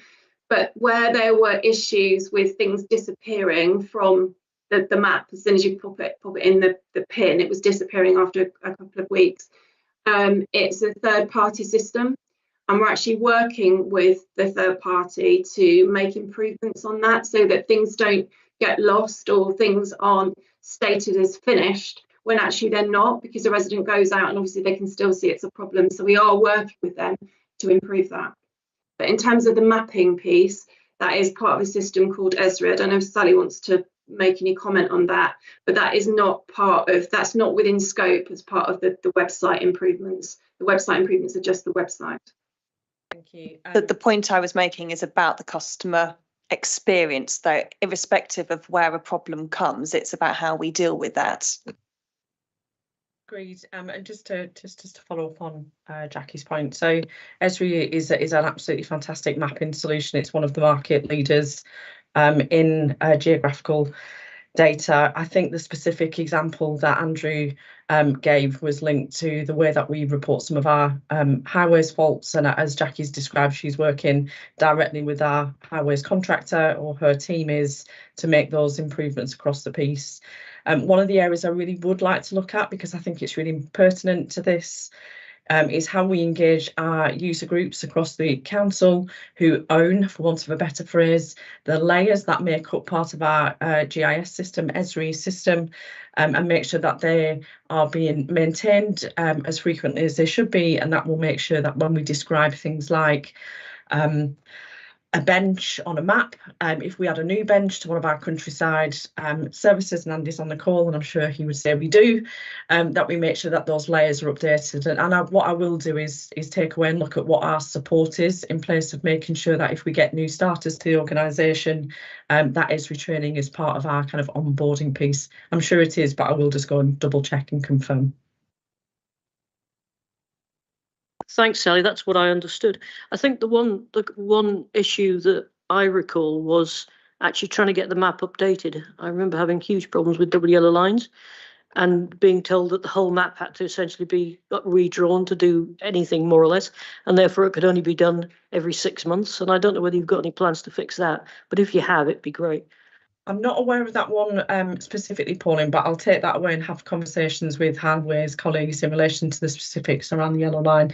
ESRI is such a, as I say, a kind of an agile tool. I'd be surprised if we had to rebuild the whole map, but I will take it where as a specific example. I'll come back to you on that one, Pauline. Thanks, Sally. Anything from anyone else? Andy? Thank you. So my general comment on the strategy is as I liked it, I enjoyed reading it. It was very, very clear. The thing that keeps hitting me in the face every time I look at it is the strategy graphics and the images that have been used, and it's quite ironic given we just had a session on the equality plan, because all the images are of people who look remarkably happy. I don't know if they're satisfied customers or satisfied employees of the council. They're very happy, they're very young, and I know we're the healthiest place in the country, but these people are ridiculous, aren't they? There's barely a grey hair in sight. The one person who's got obviously grey hair is an older gentleman who's got his dude black T-shirt on to make him look much younger than he is. And Clive Jones looks like the only representative of men over 50. It's just really, it looks like Next or something. And I know that we want to be a great place to live and to work and all that sort of stuff, but the images just really threw me. And I'm just wondering, are these placeholder images, or will we be approaching all of our different community groups via our photographer to try and get some images which actually reflect our staff and our residents? I appreciate the efforts made for diversity, but the average resident I talk to who's unhappy with the council service and is struggling to sort of provide the feedback that you're interested in is probably not represented here. No, it's a great question, Andy, and a great observation. So when we were putting the strategy together, we did struggle with this, I have to say, in terms of design, because like what we didn't want to do was try and make it a token picture, which is exactly, I think, what you probably described, because what it does is exactly what's just happened here, is it takes the focus away from the strategy and the meaning and the purpose of the strategy directly onto the images. So when we first developed the strategy and the format, we did have many more images in, but as I was flicking through it, I was thinking the same as you, and we've taken a lot of the images out because I didn't want them to appear as token images. So we popped in different visuals. Now, I think if you want to sort of have people not look at the images, perhaps a few more photos of Clive. But I think it's even with the reduced amount of image, it's not the quantity at the moment, it's the type. I mean, they're obviously stock photos. Oh, I understand that. Yeah, that's fine. So so we can look at that. Absolutely. Yes, we will do. That's good feedback. So the recommendation is that we have opportunity to comment on the draft experience strategy and forward any recommendations to the executive. Are we happy with the strategy as it is? Can I see a show of hands that we put it forward? Thank you very much. And thank you again, guys. As I said before, probably one of the most important pieces of work I think we're actually doing. So thank you. Lovely. Thank you.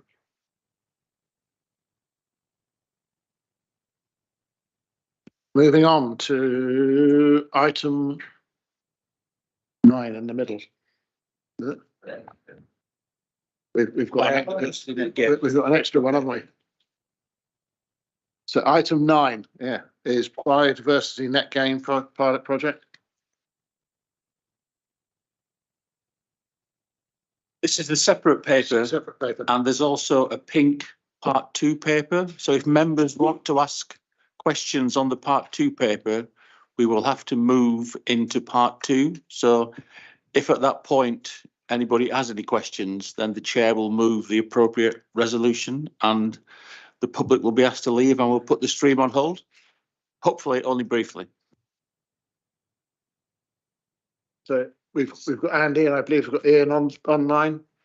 So Andy's at the coast, and are you going to start, Andy, or is Ian?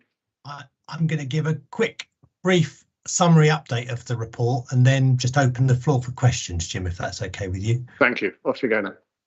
So I just thought I'd give you a quick introduction to biodiversity net gain. Biodiversity net gain is the principle by which all developments must show that they have a positive outcome for the environment, in particular biodiversity, and that must be measurable. Now, the government has mandated in the Environment Bill that now, from November this year, that all developments must show that they can deliver minimum of 10% biodiversity net gain in the measurable sense.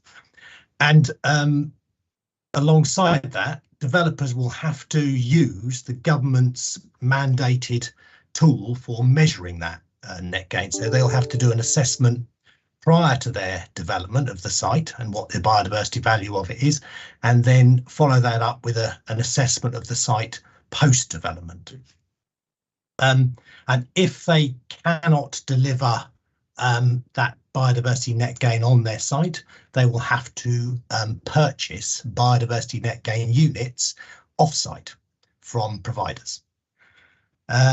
In terms of the why a biodiversity net gain a pilot project I'm bringing before you, I suppose it's such a new thing in planning terms that there's some uncertainty over the market. The government envisages biodiversity net gain is a market approach to delivering this element of the planning system.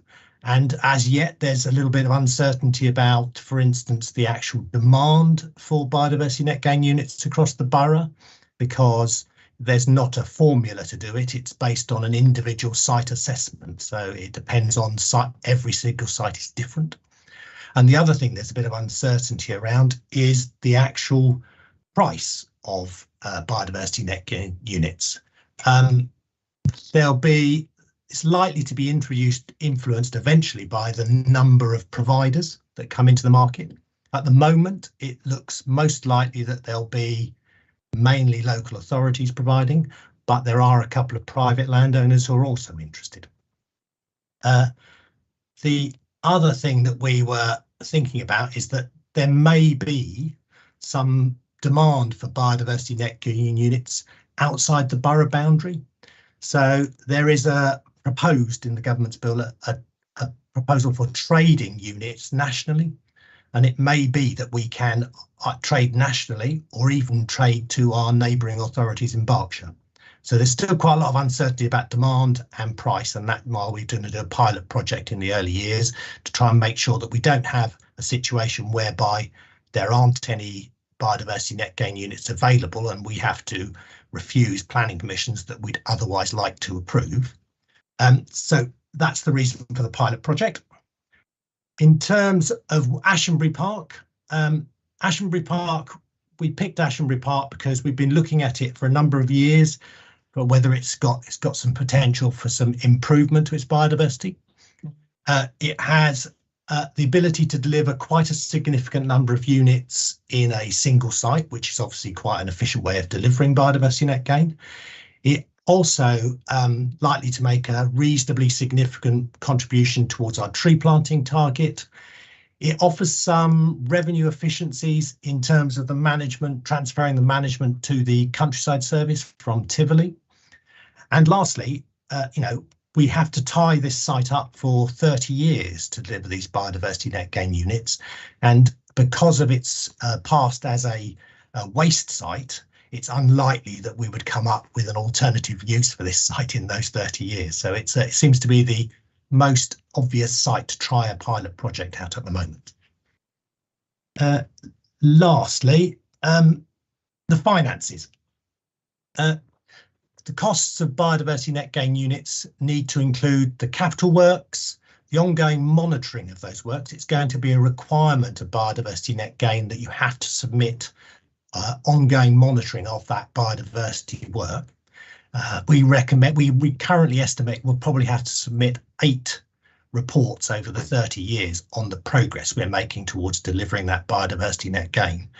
And those will be reviewed by the council itself as its regulatory authority, and potentially by the body that's set up by the government as well. We'll have to also cover the ongoing maintenance of the site for at least 30 years, and critically, an element of land value is allowed. This couple of years ago, over the last couple of years, we have sold 1 or 2 biodiversity net gain units on an informal basis where we had particular projects looking for them. And we've currently charged, I think, £20,000 a unit, and that was because that was the upper limit initially proposed by DEFRA when they started to talk about this scheme. I'm aware currently that units have been sold within the borough at around £35,000 a unit. and we think that that may be undervaluing them still. So we believe the current value locally appears to be somewhere between 35 and 50,000 pound a unit. This pilot project, as Neil said, we can move to part 2 if you really want to discuss the very detailed part of the finances that are in there. But in general terms, it's an investor save project, and it's forecast to at least break even within 5 years. And that's pretty much my speedy guide to biodiversity net gain. So other than that, I pass back to you, Jim, for questions. If I can start, Andy, for a poor old simple chair of overview and scrutiny, can you please explain what actually a biodiversity net gain unit is? What does it physically do? Is it a combination of things? So it's effectively a way of measuring biodiversity improvement, Jim.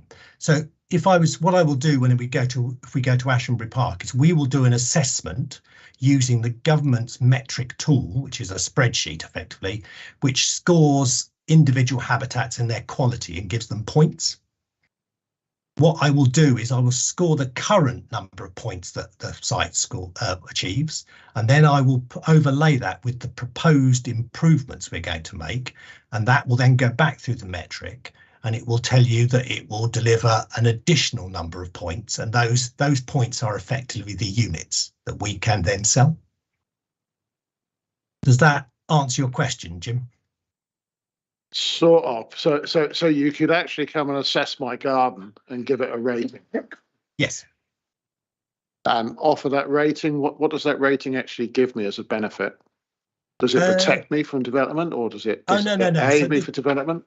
So this is about mitigating. So if you were to bring me a green field, Jim, that was grass but no wildflowers, for instance, it might score, for instance, 10 on the biodiversity metric units. If I were to go in there and replant it with trees, it might then score 15. And it's that uplift, those 5 additional units you've generated is what you are able to sell to a developer who needs them for a project where he can't show that he can deliver the gain on his side. Does that make sense? So it's a way of aiding developers to take away green space and trees by compensating for other parts of the countryside that are still left green.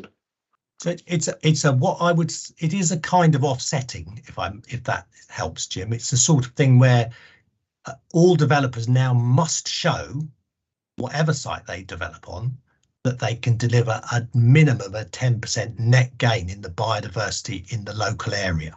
That might be on-site, a combination of on-site and a combination of delivering off-site units. Okay, thank you. Good evening.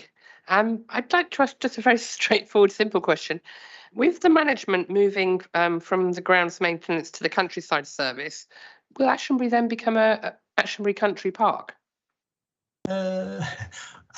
I don't think we would designate it a country park, Alison, but the management would be more akin to one of our nature reserves or country parks than it would be to the current sort of parkland. Although I think the bit that's most sensitive around the car park itself and the play area, that will remain in sort of what I'd call amenity management. Because, of course, I'm not sure all members would be aware that adjoining Ashenbury, without any barrier or fencing, is Aldermore Nature Reserve. That's not part of this project at all, is it? No, there's one of the things about biodiversity net gain is you need to have headroom to make the improvements to make the units count. Aldermoors, as you and I both know, because I've known it very many years, is a fantastic nature reserve already, and therefore has relatively small amount of headroom whereby we could make improvements and generate biodiversity net gain. But the Aldermoors is managed by the Countryside Service already, so it's the kind of management we've been doing at Aldermoors would be spreading out into Ashenbury.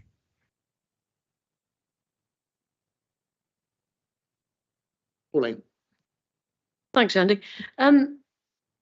Going back to Jim's question about what exactly a biodiversity net gain unit is, I'd love to see the calculation, but is part of it about area as well? So part of it's about the complexity of the species, part of it's about area. So Yeah. Jim's garden wouldn't be worth as much as Ashenbury Park because presumably it's not as big. Is that? That's exactly it. So my estimate, we've you done an mention it? initial estimate of Ashenbury Park, and you'll know it's about, I think it's about 25 hectares of the site that we're looking at. And of those 25 hectares, they have an existing value, but we think we can generate 33 biodiversity net gain units by the improvements we're doing. So I would say if you were thinking about it it's because you can have a look at the spreadsheet. It's online if you want to have a look at it. It's actually quite complicated. I struggle to get behind the workings of it, but in general terms, things like if I were to take an arable field, which has very, very low value because it's got no biodiversity, and I would say I'm going to plant trees on it, we would expect to deliver between 3 and 4 biodiversity net gain units per hectare. And that's the sort of best case because it's a very poor habitat to a very good habitat. So if you planted conifers on it, it probably wouldn't improve very much at all. But if you planted mixed woodland on it, it would prove a lot. Okay, I get you. Exactly, yeah. So are you going to put these things on the asset register? Because it strikes me that these are actually a long-lasting asset because they actually will be worth 35,000 every 38 years or whatever it is. I can't remember how many years it was. Well, what I would say is we have to maintain those units for 30 years minimum. My instinct is that we would probably we wouldn't be able to resell them after those 30 years. I don't think. Why? Because I don't think the government will allow us to. It's a government mandated scheme and metric. I think they'll just say, "Where's the additional improvement? You've been paid for the improvement once. Where's the additional improvement?" So what that would encourage somebody to do is plant a load of trees, make it look really nice, get your 38 grand, end of the period, chop them all down, make it into something that isn't biodiverse again, and then improve it again, which would be completely lunatic. So I would hope that it would be a repeating asset. So I think that what I mean, it's a government scheme. I think they've picked 30 years, if I'm honest, just to give as a sort of metric for in perpetuity, if I'm honest. That's what they're thinking. In terms of developing a biodiversity net gain site, you would have a lot of difficulty after about 30 years because it would have such high value. You'd then need to provide those biodiversity net gain units somewhere else and the 10% gain on top of it. So what they're hoping is that you'll effectively provide high quality habitats that will have existing value and be very difficult to get rid of in the future.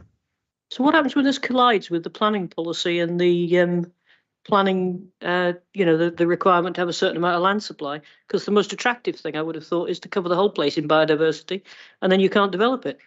But there's the that's now this does not affect the existing mitigation hierarchy. So all planning permissions are expected to go through the mitigation hierarchy, which is at first to avoid areas of environmental quality. At second point, if they can't avoid them, to mitigate against that impact, and then if they really can't mitigate, to compensate.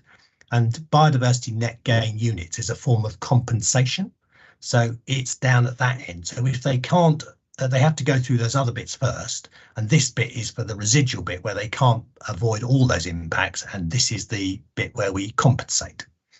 So you could use it as a way of protecting land essentially as well. Well, you already can. Yeah. I mean, the planning permissions, planning system already protects land that is valuable for wildlife. Okay, thank you. Andrew. Yeah, when I first read about B&G, I immediately thought of, this is not, although there are so many unknowns, with what is proposed here, in a very real sense, it's not a novel idea at all. There's been carbon credits, carbon offsetting, many countries, for probably decades, now. And so a lot of and that's also, it's not been unproblematic, let's put it that way, but I do feel, that in a sense this is a bit of a win-win situation because it's a pilot project, and it will enhance biodiversity, on a site. I don't know, anything about that site, but I think that has to be assuming, local residents and so forth support this. I think that would have to be sort of a really, really good thing. But I do have a couple of questions, with that. I do have a couple of questions, and the first was kind of indirectly raised a moment ago by Pauline, and you said, Andy, if I understood you correctly, and I think logically, some types of habitat are likely to attract more demand and therefore higher BNG prices. Now, I've got a friend who is constantly criticising me because he says you only ever talk about planting more trees. I'm fed up with he's an ecologist. I'm fed up with planting, you're talking about planting more trees. We need more grassland. We need more wildflowers. We need diversity, much greater diversity. So my question is, how will you actually determine, the mix of different types of enhancements made, and not simply to try to maximize, prices, returns, and so forth, but to get the greatest long-term environmental benefits? So that's a good question. Thank you. I think that it's a balance, isn't it? You're right. There's been a lot of focus on tree planting in recent years, and one of the idiosyncrasies of the biodiversity net gain system is that there's effectively what's called a temporal discount rate.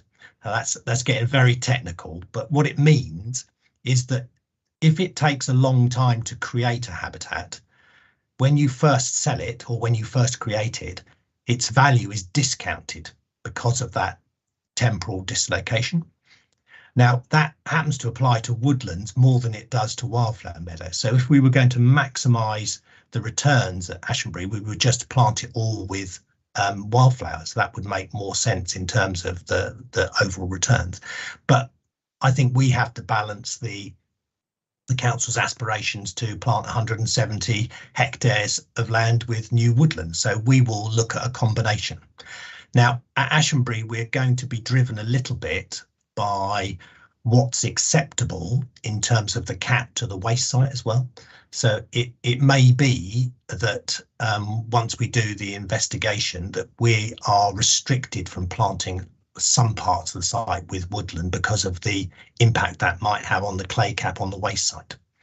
So it will be a balance. We will be developing a sort of plan, and we will be consulting with local residents about that plan once we've got it. So I would hope in this coming summer. Thanks. I won't ask another question. Thanks.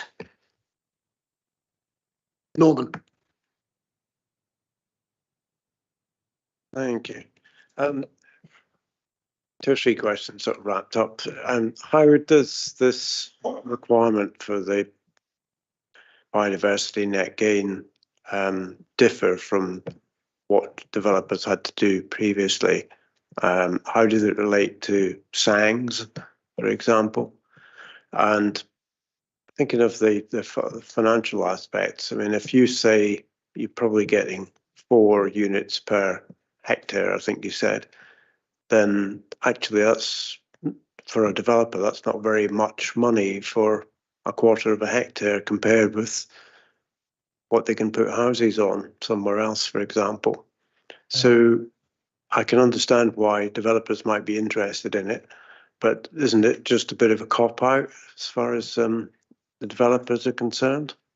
So the difference between what's happening now and what's happening, what will happen under BNG, I suppose the first difference, Norman, is this is supposed to be a measurable system. Now, I worked as a council's ecologist for many years, and quite often I was looking at the impacts and the benefits of developments and making a judgment based on my knowledge and expertise.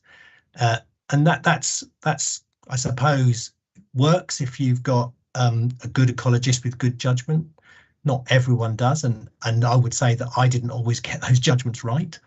But this is a measurable system, so there won't be any argument about whether, you know, that scheme has 10% biodiversity net gain. It will have to prove it using the government's metric.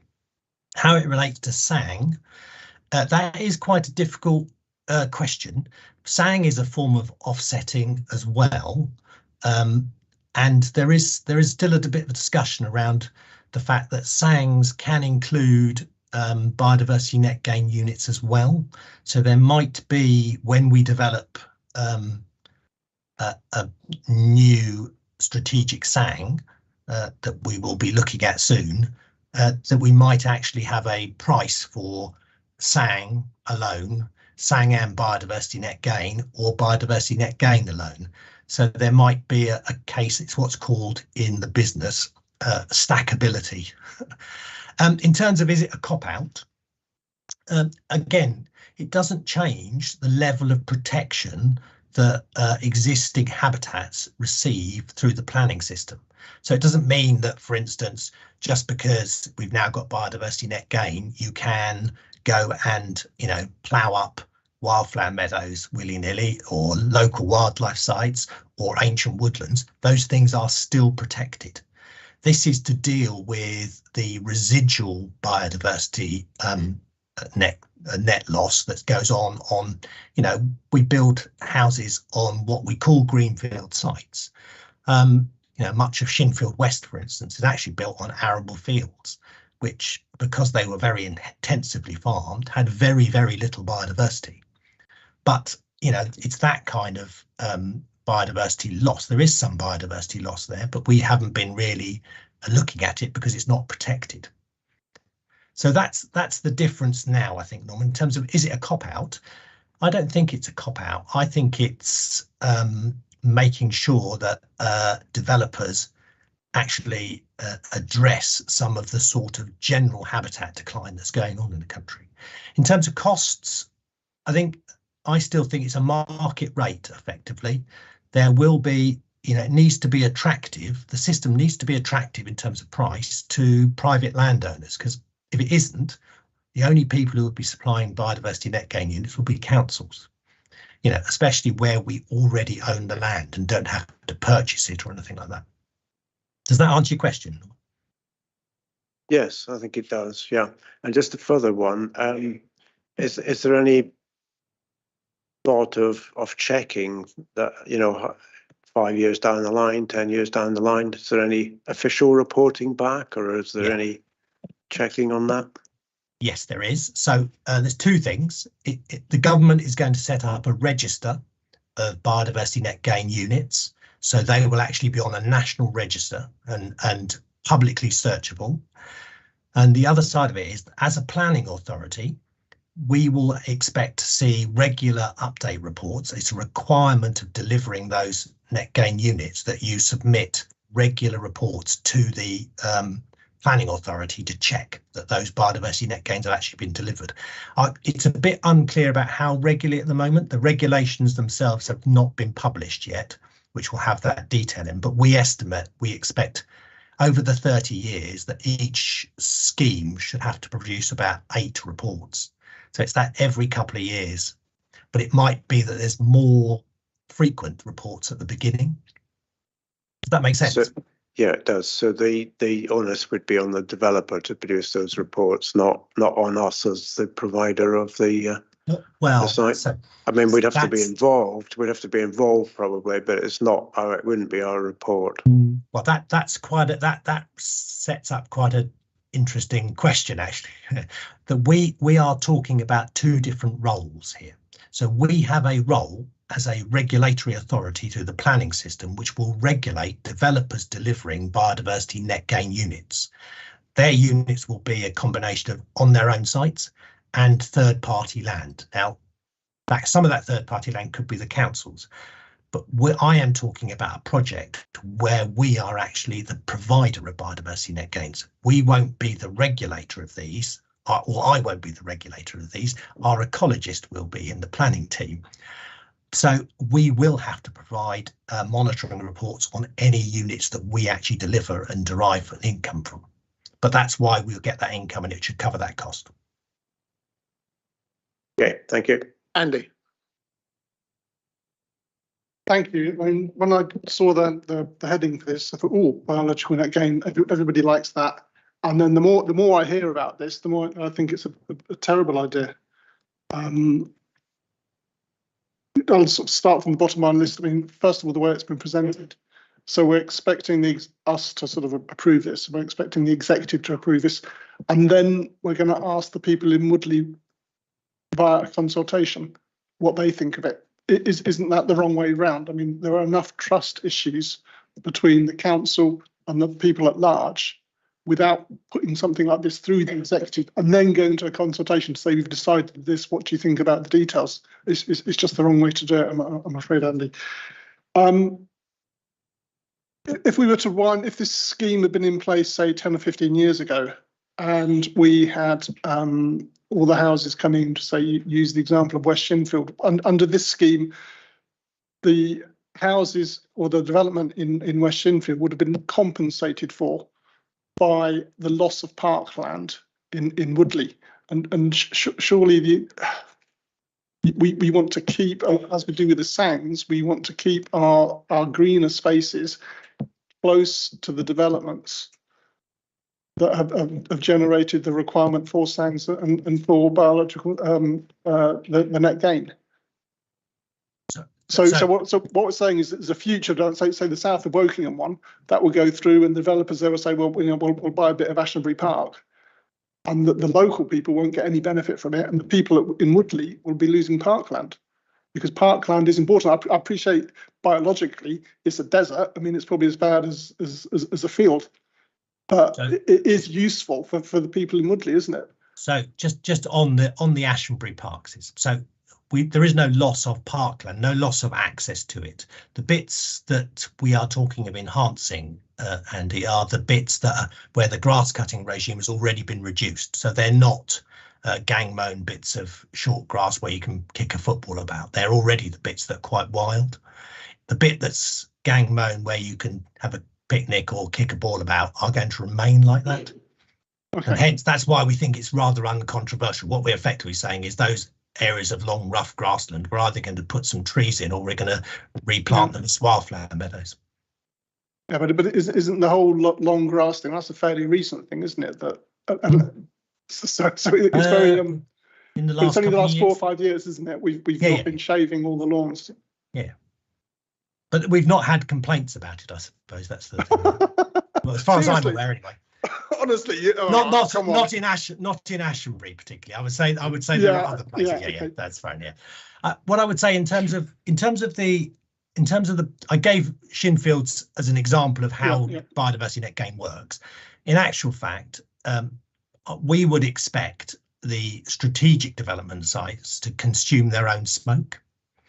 So I'd say that what we're looking at is the non-strategic development sites, that where we would be looking to provide a strategic solution and we would be involved in it.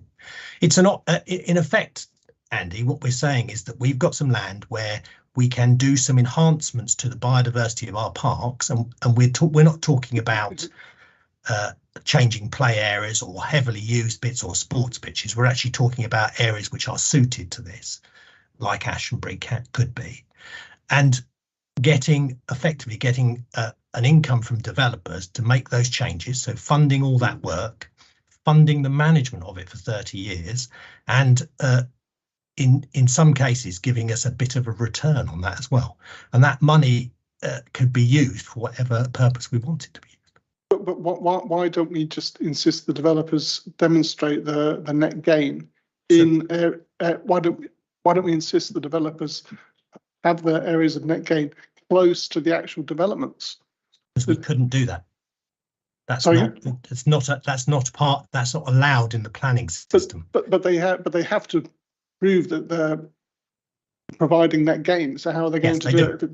So we've had one already, where a developer came in and said we actually won the appeal against this. They had a private landowner who was going to provide them with the biodiversity net gain units, and the site was in Hurst, and the biodiversity net gain site was in Swallowfield.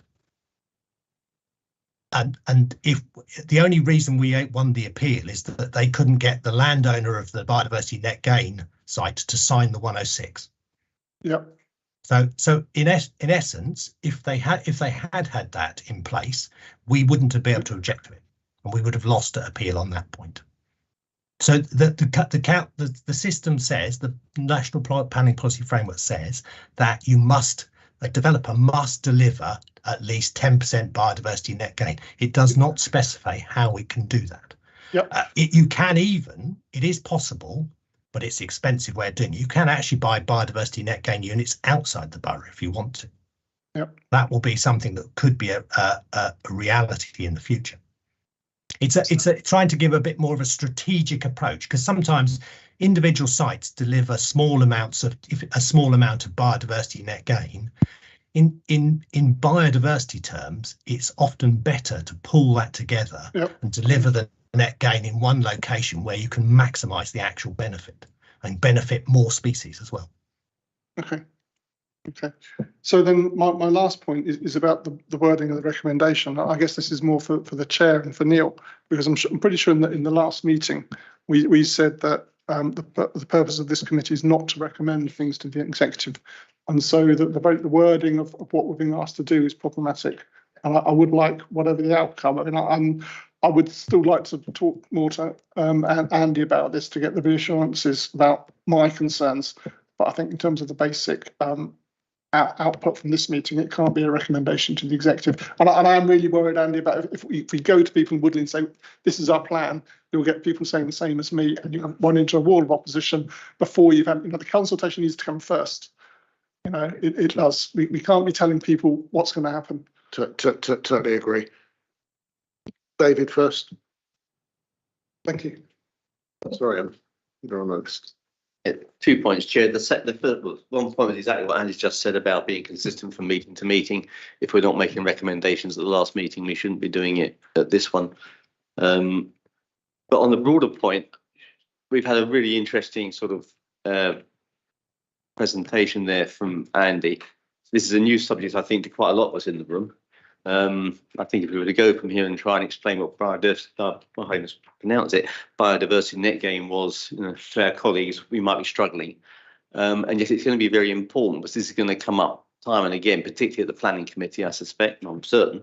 I do think it would be good if we could arrange a separate briefing, training, familiarisation, call it what you will, certainly for the planning committee, but for any councillor who's interested, so we can get under the skin of this, understand more the sort of questions that Andy's been asking. I, for one, would certainly welcome the chance. I mean, I know a little bit about this from my work days, but it's a huge topic and we need to be familiar with it. So if we could arrange a proper training briefing session, I think that'd be great. Sounds very sensible, David. Happy to take that away. I mean, actually, I think Norman asked the questions that I was going to ask, but I've been long enough in Woodley to know that some while ago, residents in neighbouring properties were asked not to light barbecues or have bonfires in their gardens because of the methane gas or the gas that escapes from that site. So perhaps we've got a better resource there than we think. I'm selling in my garden. Pauline next. Alison. Thank you. I was thinking the same as Andy, which I know. I'll go and lie down later. So the worry I have is what the limitations are on where you can put your biodiversity net gain, because I could see all the biodiversity net gain ending up in Scotland where it's nice and cheap, and all the building ending up somewhere else where you can make most money out of the land. So is there any limitation on that? So there's, I talked about a temporal discount rate earlier. Sorry about the technical language. There is actually a geographical discount rate as well. So the further you are away from the impact, the more that discount rate kicks in. So any units you create in, say, in the Midlands or in Scotland might be discounted by 0.5. So it's effectively halved in value. Although you're right, Pauline, there is still a chance that, in a place like Wokingham where land values are very, very high, or hope values are very high as well, that, it might be cheaper to do it in Scotland where land values are very, very low. Yeah, So that's that what was worrying me. At least somebody's thought about it. Maybe the discount factor isn't right, and it might be worth doing some sums to see, you know, what that ends up with in terms of actual money, because the developers are sure to do that. The second thing, actually, which I was also agreeing with Andy in, was I think we should, and maybe you're proposing to amend this recommendation so it takes out the recommendation bit that says the committee recommends that the executive approves stuff, because we shouldn't be doing that. So I'd be very happy to second Andy's proposal if that's what he's going to propose. And could we have in future some sort of check before reports come here that make sure we don't have that again? Can I just to clarify, there seems to be some confusion about this. This was the draft executive report. So when it says recommendations to the executive, those are the recommendations which will go to the executive. This committee is asked to look at the first section, which says recommendation to overview and scrutiny. So the committee can make recommendations. It can recommend that the executive does this, or it can make a recommendation as it sees fit, or it can make comments as it sees fit. So it's only looking at that first section, which is what it says, recommendations to overview and scrutiny. But the committee can recommend wherever it wants to recommend. Yeah, thank you. I think maybe next time we put a line in there and make it nice and clear that what we're actually voting on. There you go. Alison. Thank you. Just to come back, we've been using the word consultation, and you raised some concerns there, but it actually says undertake a public engagement exercise. Now, is that a consultation? Does it have the same rules and regulations? And because it does seem a little bit odd that we're doing this specialist assessment starting. Well, sorry, you're going to start designing a detailed proposal in April, but you're only going to start the public engagement exercise about the BNG proposal in May to complete in June. So is this a genuine consultation of what the public think, or is it just something we think we should be doing? And I would like to understand exactly the difference between a consultation and a public engagement exercise. I think it's language, if I'm honest, Alison. So the issue, what we're proposing to do is to take what we're asking executive for is approval to use Ashenbury as the BNG pilot project site. What we will go out to consult with residents on the Engage platform is the detailed scheme that we come up with. And we will be in listening mode. If people say to us, we'd rather see more wildflowers than woodland, that's something we would take on board. Or if they said the opposite, for instance, we want to see more woodland planted, then that's something we'd also take on board. But it will be a consultation with residents on the detail of the scheme.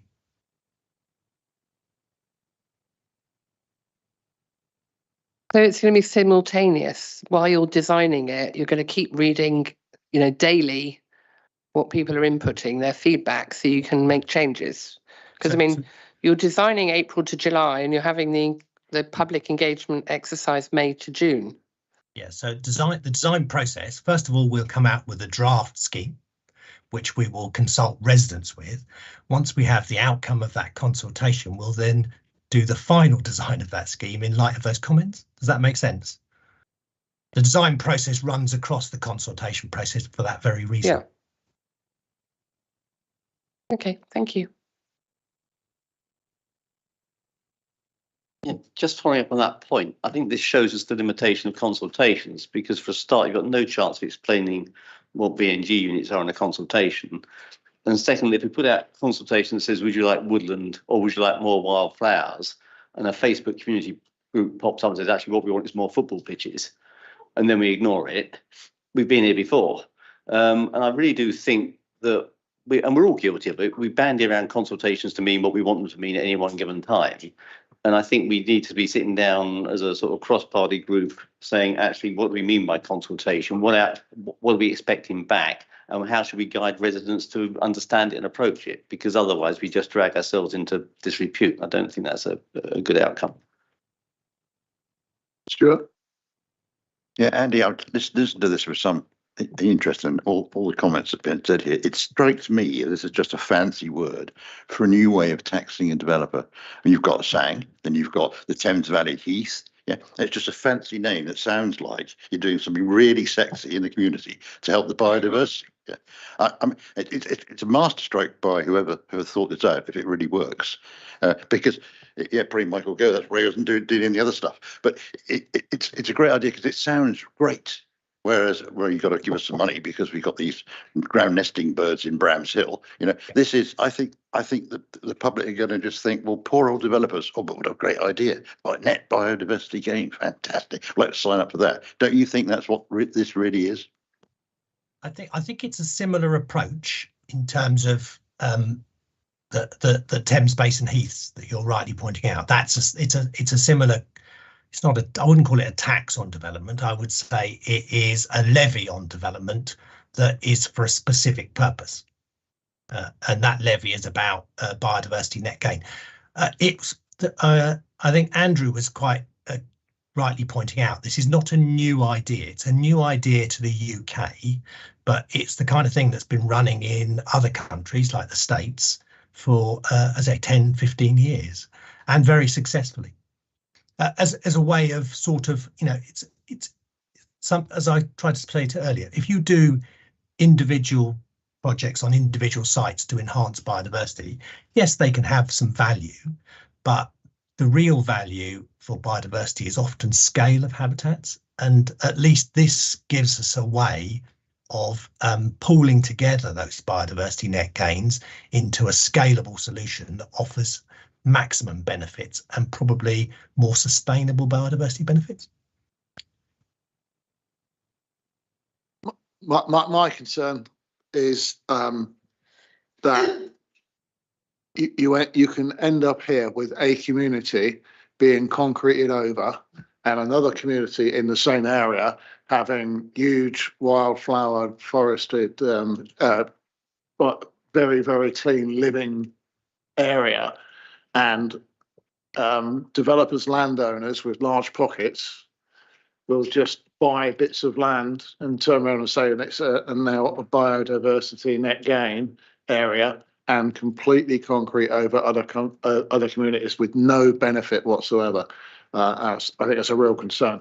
Secondly, a slightly more minor point, on the second page, you talk about the grounds maintenance contractor doesn't currently have the equipment or expertise, but there's nowhere is purchasing the contract increase to cover for that, or purchasing that equipment is shown within the business case. But I think some of the business case is a little bit short as well. Peter. On that, quickly, can I come back on that, Jim? The reason I've said that is that's because the Countryside Service do have the equipment and expertise to do that maintenance, and that's part of the proposal, is to transfer Ashtonbury Park's management from our grounds maintenance contractor to the Countryside Service. That's why I made that point about the business case.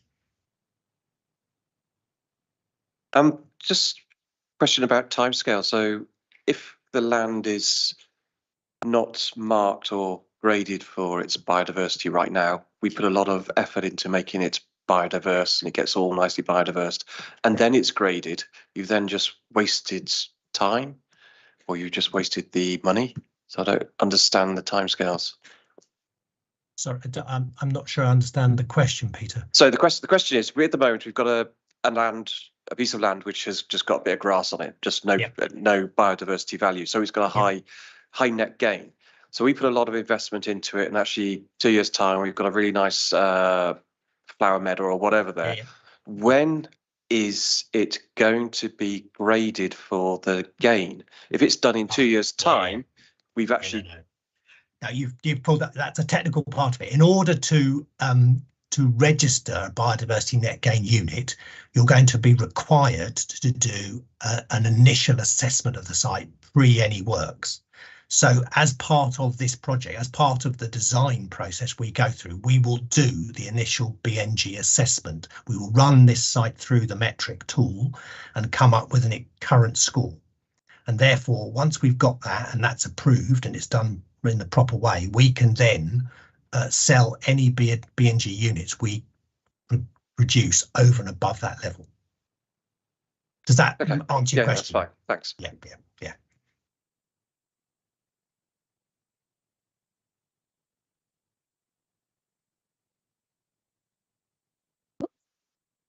Yeah, I'd just like to summarise what I think are some of the points that have been made tonight. Firstly, I think that there is a recommendation that was made earlier, and that is that should this progress, then the recommendation would be to consider a separate briefing on BNG to all members. Okay. I think also there's been comments raised tonight about the giving the need to give very, very careful consideration to the process of community engagement, and not to get that all entangled, up with ideas of consultation and a referenda on, particular sites and so forth. So there's a comment that I think was made by a number of people tonight, and I'd like to add a third concern stroke comment, perhaps to go to the executive, and that is that of course there are many financial many unknowns about the unknowns that will have an impact on the financial outcomes of such a scheme. Many of these have been identified, but we don't know the precise impacts. And I'm just wondering, whether there might be any mitigation measures that could be put in place financial to mitigate some of the financial risks involved, going forward. Perhaps that might be, being used somewhere else. Because there are fairly large sums of money, involved. So that might be another comment, to forward on to the executive for their consideration.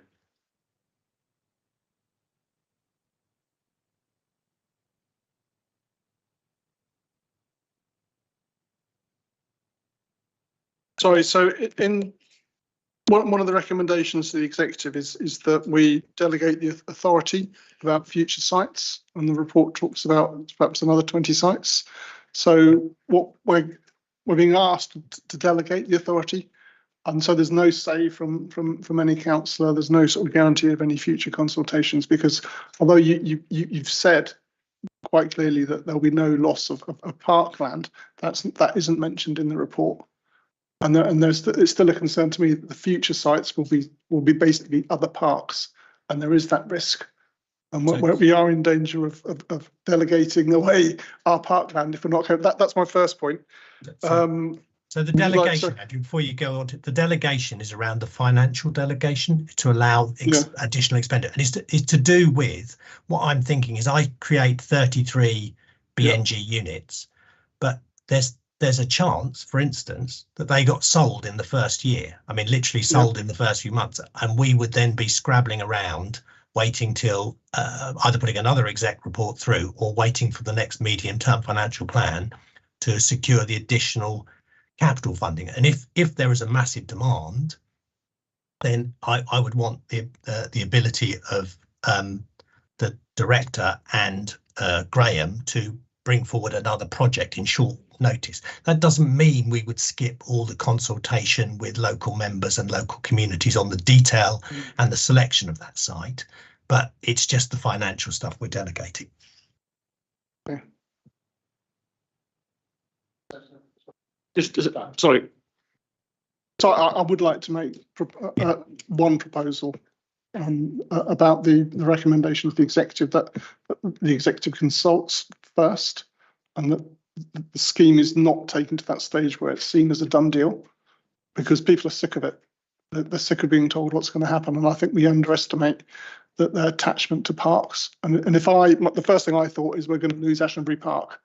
All it says in here is the bit around the car park and the bit around the play area is not going to be affected.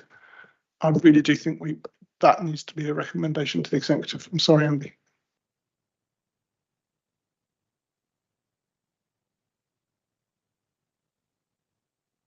My suggestion was, as this is a pilot project, that we could recommend, or you could recommend, that a report back comes to this committee before the council proceeds with any other projects.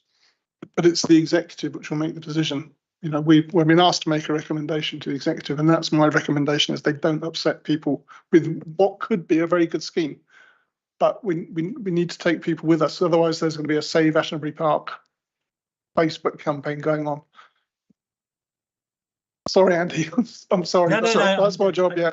Can I just check that we've got Andrew's 3 points and then Andy's point. Are those 4 things that the committee wants to consider as its submission to the executive?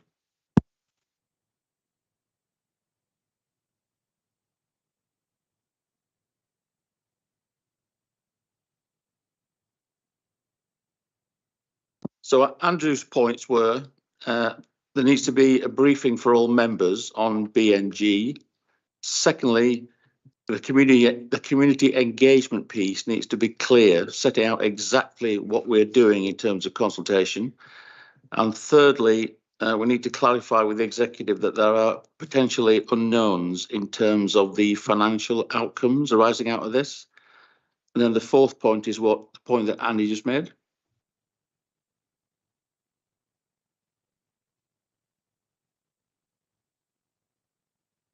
Consult before making a decision to proceed. Is that a summary?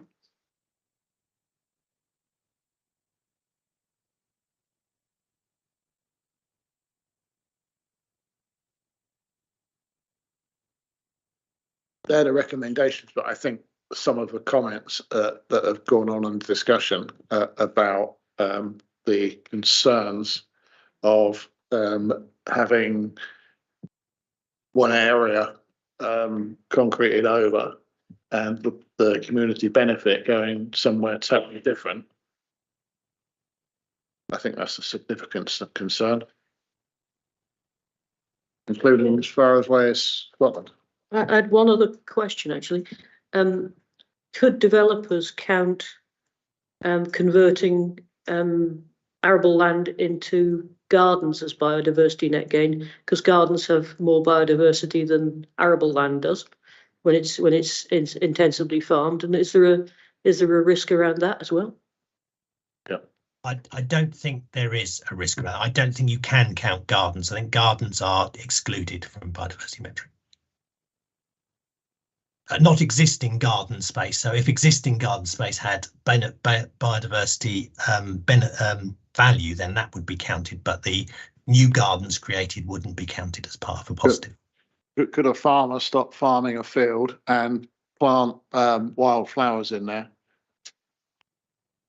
And to gain biodiversity. Yeah, that's exactly what the government envisages. And this is what was proposed in Swallowfield to mitigate the scheme in Hurst, where the local farmer was going to convert an arable field into wildflower meadows and manage it for 30 years.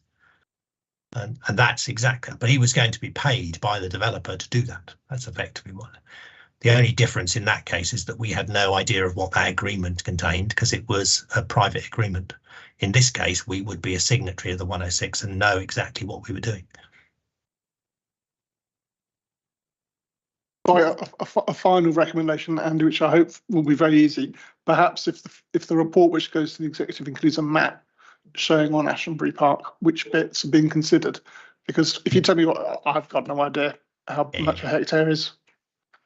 I don't know how many football pitches it is, but perhaps a map would be useful for the executive.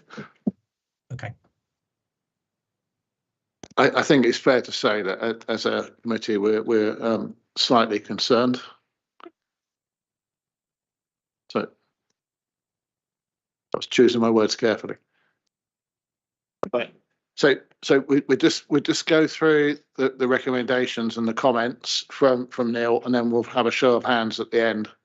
If there's any particular one as he reads out that you have a concern with, please indicate at that point. Right, so I've got 6 recommendations. 1, a separate briefing for all members on biodiversity net gain.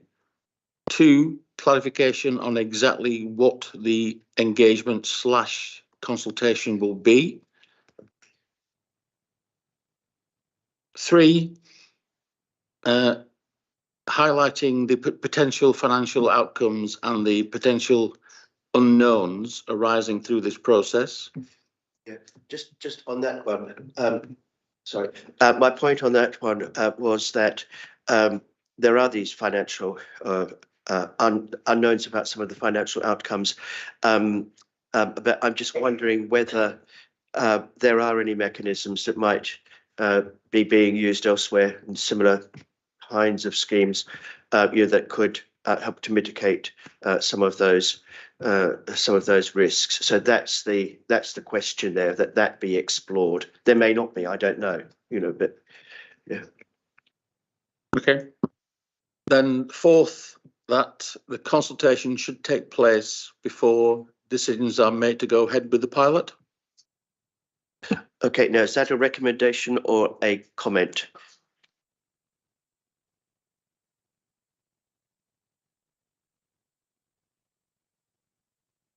Consultation to take place before a decision is taken to go ahead with the pilot project. Is that accurate, Andy?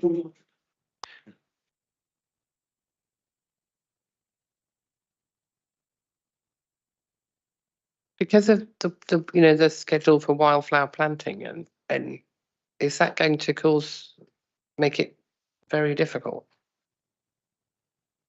Is that a question, Alison?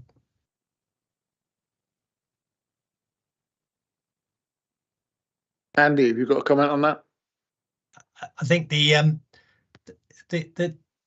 critical thing is that if we're going to create wildflower meadows in this coming financial year, it would have to be done, seeded around September.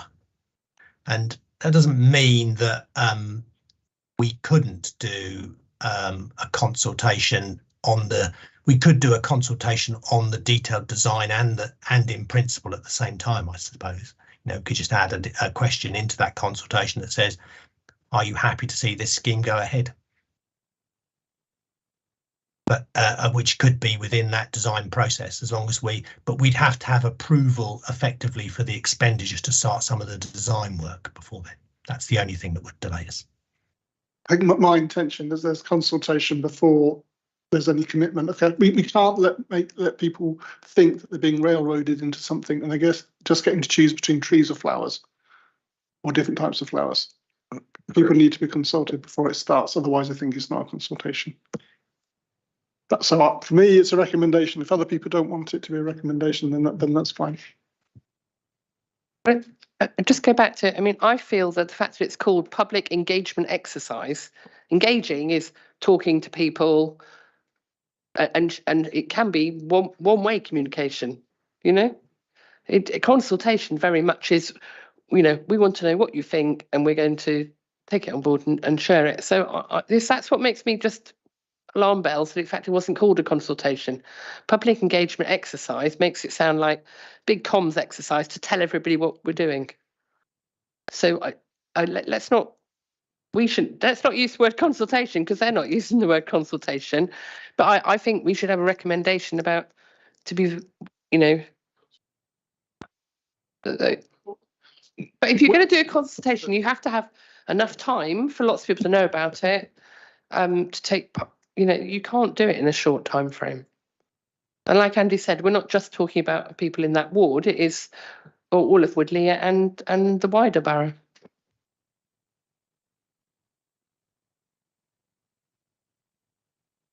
I'm a little concerned that we seem to be forgetting the discussion we had not that long ago in this committee, I think it was, about the principles of consultation and the differences between consultation and, for example, a referenda on a particular issue.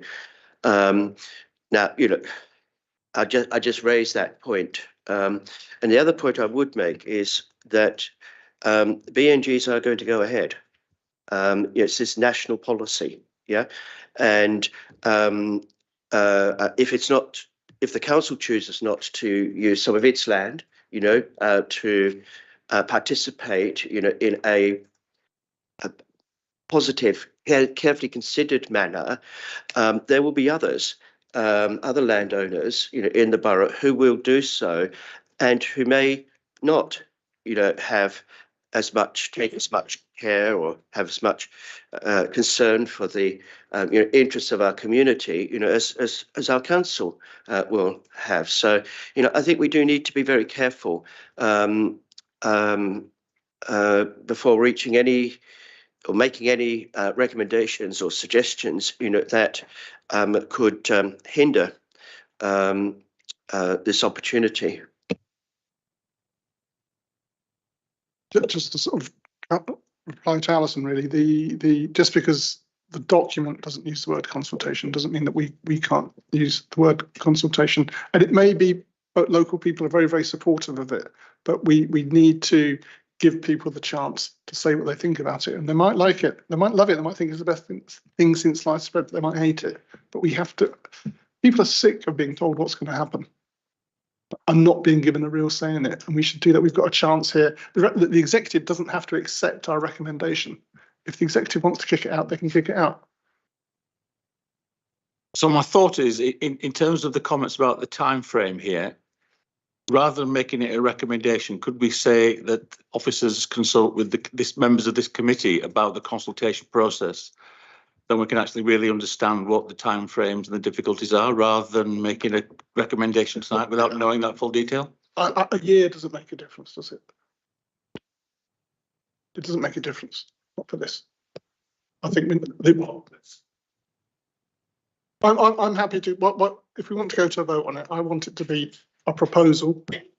If others members want it to be a comment, and there's a majority for that, then I'll get the decision. Can we just hold that? That one seems to be a contentious one at the moment. Let's go through the other two I think we've got left, and then we'll vote on the 5 and then come back to that one, yeah? So number 5 was the comments about the potential differential impact on local areas. So one area might get the development and another area might get the benefit from the BNG. And finally, including a map with the executive papers. So if we exclude the consultation one for the time being, can I see a show of hands as to whether we agree on the other 5 going forward? Thank you. So now we come back to the consultation one. Andy, do you want to make that as a proposal?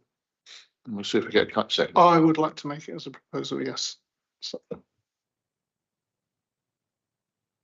that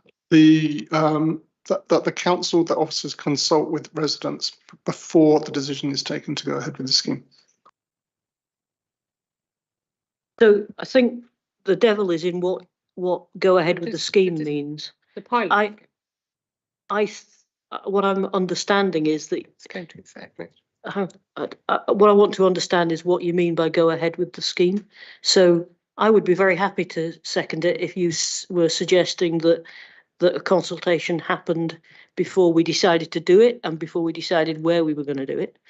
But I don't think that stops Andy doing some things on the scheme, because I think part of the thing they need to do is understand a proposal that they need to shape to give to residents so that they've got an idea of what they were voting about. There should be a consultation on the use of Ashenbury Park for the pilot scheme. So it's not a broad consultation on the principle. It's about the change in land use and future land use. Before the yes. David? And I agree with the sentiment of what Andy's saying. My concern is that this is a complicated subject to actually put a consultation out. And you talk about change of land use. Already half the people have suddenly flicked off the website and gone somewhere else. If you then put this forward, I don't know, let's say 100 comments come back, of which 80 are against. Do we then abandon the whole project on the basis of the comments of 80 residents? And if not, what threshold are we talking about? And that's why I echo Andrew's concerns that we're starting to blur consultations with referendums. And if we get down the route of everything becomes a referendum, we are creating an awful minefield for ourselves in years to come, because we're raising expectations with the public that we can't deliver on. So I agree with the sentiment, but I think we need to think through what the end game is and where that takes us. Norman and then Warwick.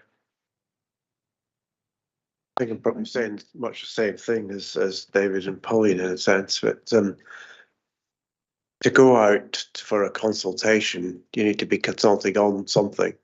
And if it's just on the use of the land potentially for biodiversity net gain, well, then you've got to explain what biodiversity net gain is.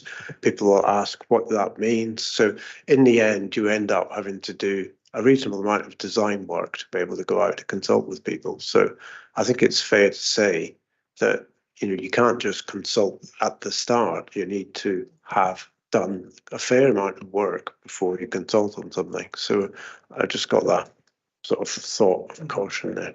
Maura? Thank you. I was just noticing here that it says in consultation with the director, etc., to approve the implementation of further ecological enhancement schemes. So does this mean that we're being asked to give carte blanche to future schemes, not this one? Or perhaps I've misunderstood that. I'd appreciate some clarification, please. Andy? Sorry. So that it's about future expenditure decisions if we were to run out of biodiversity net gain units. It doesn't say that we will give carte blanche. It says that it's a decision to be taken by the Director of Place and Growth, Resource and Assets, and the lead member on the expenditure necessary to do those works. I would expect any works we did would involve a public consultation exercise to look at the detail of any scheme. So not carte blanche. Just to come back quickly, if I may, Chair. I was just a bit puzzled because maybe it's my age and decrepitude, I don't know, but I didn't actually see any reference to the financial aspect of that under item 2. And that was why I was a bit puzzled. I thought it says up to an capital expenditure of 300,000. Yeah, but I'm just a bit bothered about the... It's limited to a year as well, Marek, if you look at the recommendation. It's not an ongoing thing, it's just for the next financial year. The worry we had around demand for biodiversity net gain is that there could be huge spike in demand early on in the introduction of the system, which would mean that there was an opportunity to fund other works that might be very popular with residents on other sites, and that we would not be in a position to take advantage of that if we didn't have that additional recommendation. It doesn't go on beyond 23-24. Right, I'm going to go back to one last one, and I'm going to the proposal and we'll vote. Yeah, I think it's true to say that there's very strong shared concern, about the importance of engaging, with all of the stakeholders, but in particular, with nearby residents and existing park users and others. And I think that, that must be communicated very strongly, in our comments in the minutes. I think also we could stress the importance of working through some of the available channels, to assist with that public consultation. Woodley Town Council, for example, is specifically mentioned. There are the ward councillors. There may well be organisations equivalent to our early environmental group and other, such organisations, who would be pivotal, in such discussions. And so I think that's another way, of helping to ensure, that if there are real matters that are not on the radar at the moment, that are raised during that public engagement, that they will then be acknowledged, and taken, taken very seriously. Because I think that's what concerns us. Yeah. So I would, I'm afraid, Andy, not support your proposal that this be a recommendation, but rather that we have a series of very clearly worded, comments summarising those matters. So we have a proposal on the floor. Andy, do you want to just repeat your proposal, and we'll see if we get a second? Just proposals is that because we have no concrete. My apologies. So the proposal is, because this is parkland and there isn't a map, and there's nothing in writing about how much of the park will be included, we must consult, or the council must consult before we start substantive work on the project. Is there a seconder? What, sorry, what does substantive mean? Well, you've got to do a little bit to consult on it, haven't you? But Can I, what you can't do is can I propose an amendment? Yep, Maybe of course you will can. explain substantive work. I think what you're saying, Andy, is that we've got to give people the chance to have their opinion heard and to listen to their opinion about whether we do it or whether we do it at all or what we do before we stick a spade in the ground. I think, and I don't know quite how you phrase that in. Yeah, I think we need to be very specific about. We don't really start physical changes on site, I think, is what you're looking at, rather than substantive, to be really precise. Would that help? Yes. Yeah. So if we have, we can agree, we understand the principle. Can we agree that the wording, the specific wording, be reflected perhaps outside of here?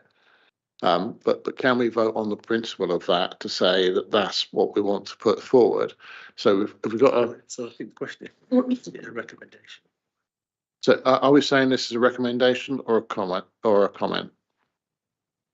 For me, it's recommendation. Recommendation. So that's the proposal. So it's a proposal. So we have a proposer, we have a seconder. On the condition that it's physical work on site, we're limiting rather than design and all that stuff. Yeah. So we'll let word Neil come to that. So we have a proposer and a seconder. Can I see all those in favour? Oh, sorry. Can I just hear what the proposal is now? Yep. So my understanding is the proposal is that the committee recommends that the council must carry out consultation with local residents before physical works take place on the ground. So it's not excluding planning and preparation work. It's actually starting to do the work on site. I think, and we also wanted to say that the consultation included whether the concept was progressed at all, as well as what it looked like.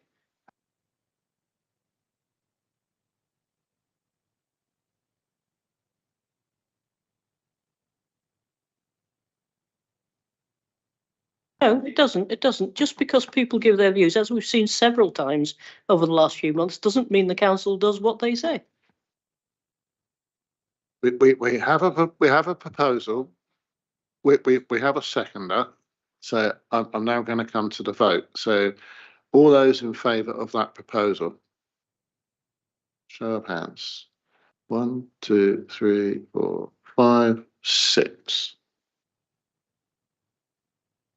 Thank you. All those against. 1, 2, 3, 4. Abstentions? And why not? Then it's the other 5. Vote on those. Yeah.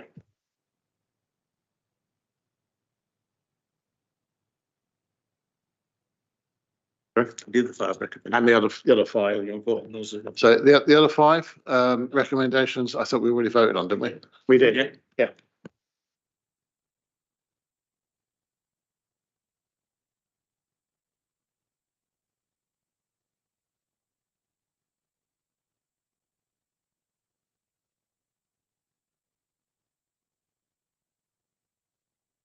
Andy, so thank you very, very much. Apologies for the fact you've got a bit of a hard time there, but hey, that's what you're paid for. Exactly. And have a good evening. Thank you very much. Thanks If for your anyone time. wants to come and talk to me separately, you know where I am. I can always explain it in more detail if you want. All right. Thank you very much. Good night, everyone.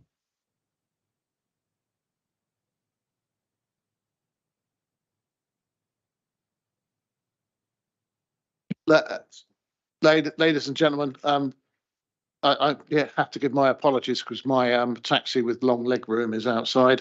So I'm going to hand over the chair for the final couple of items to Andrew, if that's okay. Yeah, thank you. So thank you, Jim, and hopefully you'll continue to mend well.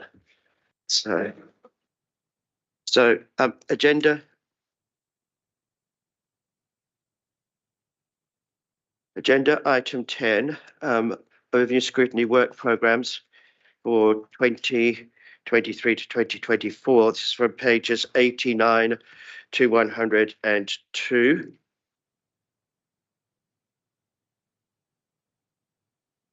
If we could turn to those pages, and after the usual preamble, on page 93, we have the overview of scrutiny management. Now, I need to get some advice on this, Jim. Sorry, Neil. Yep. Right, this is the report that comes each year. It's about setting the work programmes for each of the scrutiny committees for the year ahead. So Appendix A is a first stab at a menu for each committee. Obviously, when the committees meet for the first time in the new municipal year, they will take a view on these. They can add items or withdraw items or do what they want to do. Appendix 2, we did the usual public consultation. So we asked residents and town and parish councils if they had any thoughts. So that Appendix 2 contains the feedback we received. So there are items in there which the committee may want to add to any of the work programmes for each of the committees.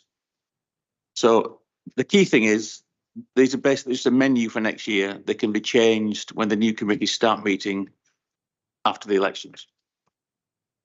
Thanks, Neil. Can I just ask for clarification at this meeting? Okay, would it be normal each year to actually begin to identify items for the first overview scrutiny management committee in the new municipal year, or we would leave that to that committee? But we've already got some, as you'll see later on in the agenda. Yeah. But yeah, you could probably leave it to the new committees. There may be new chairs and vice chairs, so they may want to shape the agendas. Yeah, thank you for that. That's what I thought, and I assume, unless anybody thinks differently, that we adopt the same approach to the requests which have come in from members of the public and from town councils, parish councils, and so forth as well. So, agenda item 11. Sorry, agenda item. Yes. Sorry, do we need to go through Appendix B? Did you, well, the suggestions from the public to decide which are scrutiny matters? You can't do that. We need to do that now at this meeting. I don't have Appendix B. What page is it? Well, sorry. 98. From page 98. Yes. 101, because I think the members of the public have sent these in, and some matters, I know in previous years, we've often decided it's not a scrutiny matter, it's something that the lead member can deal with, and that, you know, the member of the public can get an answer, an informed decision, rather than waiting till June, which is when the first meeting is all the next committee. Okay, thank you. It normally doesn't take very long, I think, to simply go, Neil, that's HOSP, that's nobody, that's corporate and Neil, what do you community. advise? So yes, I think there were two decisions. One, are you happy with Appendix A? And then, as Alison says, a quick run through Appendix B and add any of those you think are worth adding to the appropriate work programme. Bearing in mind it is 10:15. Okay, so David? In relation to Appendix A, there was quite a lengthy discussion at the last Corporate and Community Scrutiny Committee about having a review of planning, both strategic but also development control. I can't quite remember how we concluded that we wanted to do it, but I think there's a debate about whether that was this committee or within the Corporate and Community work programme. I guess it would be within Corporate and Community, wouldn't it? Yeah. So that probably needs to be added to their work programme in that case. So, if members are happy, we can add that to the list, and then community and corporate will decide what it wants to do with that next year, next municipal year. Okay, so going to Appendix B, page 98. Okay, the first request from Wendy Measures. I think that can go to Children's Services. There are three different, yeah. Three different things. But also, are we not supposed to sort of sense check them? Because I'm looking at some of this and thinking, actually, it's just not correct. Not necessarily this one, but there are others, and I'm thinking the person who's made the application just doesn't know what's happening. So I don't think we should refer them to a committee. So I would suggest that the one about the LC work where they think it's come to nothing, actually, we just need to tell them what's happening on it. We don't need to send that anywhere. The lack of a secondary school strategy is something that could go to scrutiny. And the lack of communication from SEND, somebody needs to be poked with a sharp stick, and that needs to happen. Yeah, exactly.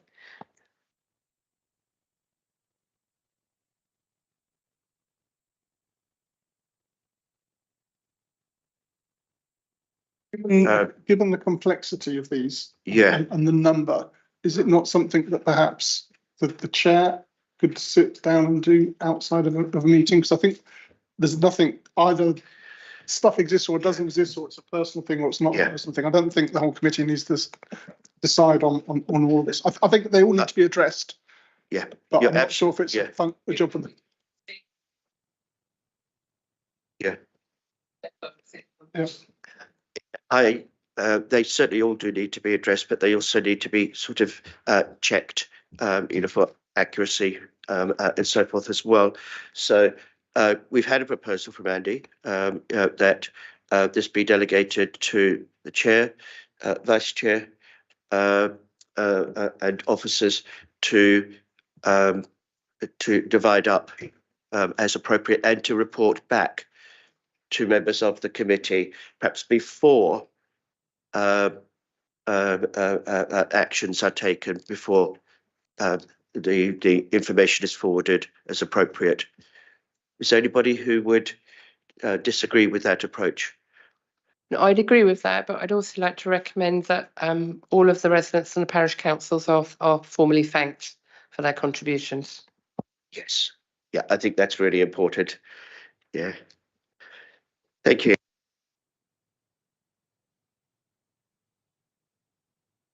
Moving on now to agenda item 11.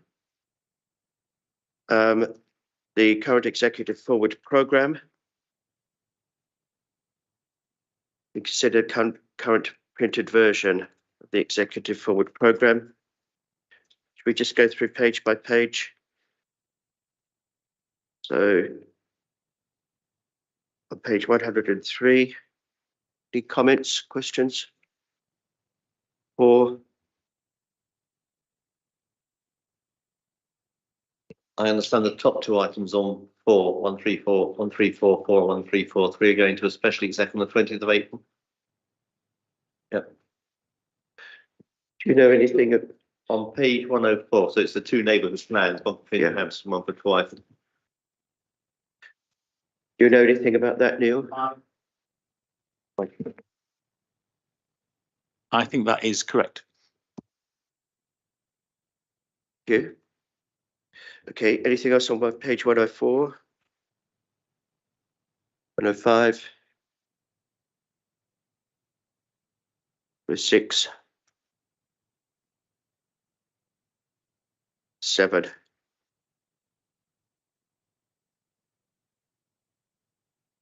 8?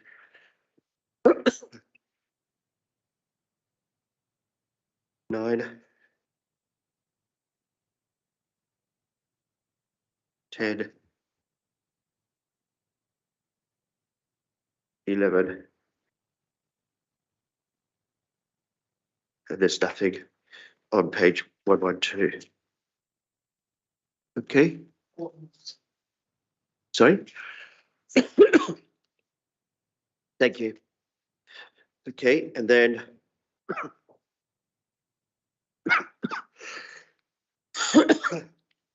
for the other overview of scrutiny committees, starting at page 116. It's the Management Committee. This will be for the 12th of June.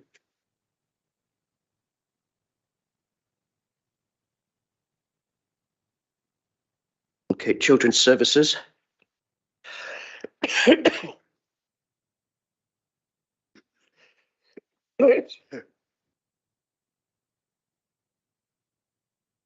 And 118, climate emergency.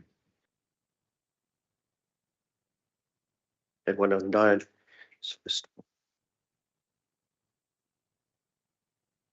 Community and corporate. Now you mentioned a moment ago, David, something about planning. Do we wish to make an observation about that? So it doesn't appear up until.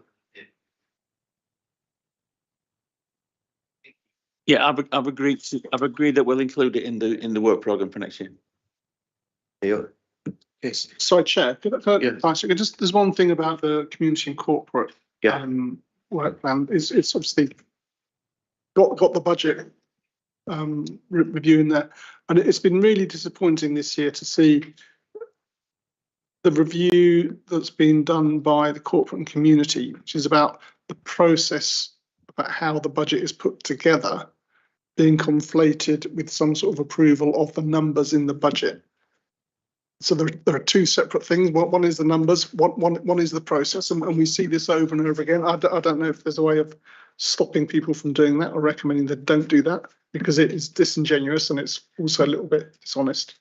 Could we a minute along those lines, please, Neil? Yep. Thank you. That's an important point. Just to clarify, I think that the community and corporate did look at budget submission, so they were looking at the numbers as well as the process. But they're supposed to be looking at the process. They're not approving numbers. But that's where it's being reflected back at people. So we hear it in council. People say, "Oh, well, it's been through scrutiny process." That doesn't validate the numbers. Yeah. So basically, we scrutinised everything in there. We looked at the numbers and we looked at the way that they were being put together. That then went forward and comments were made and questions were Yeah, made. but Andy's quite right. Just because we looked at the numbers doesn't mean we agreed with it. Yeah. Which is fair enough. But I'm saying we looked at the whole thing. It just wasn't okay. We're looking for approval of the whole thing. You see what I make distinction? We looked at it critically. We asked multiple questions. Yeah.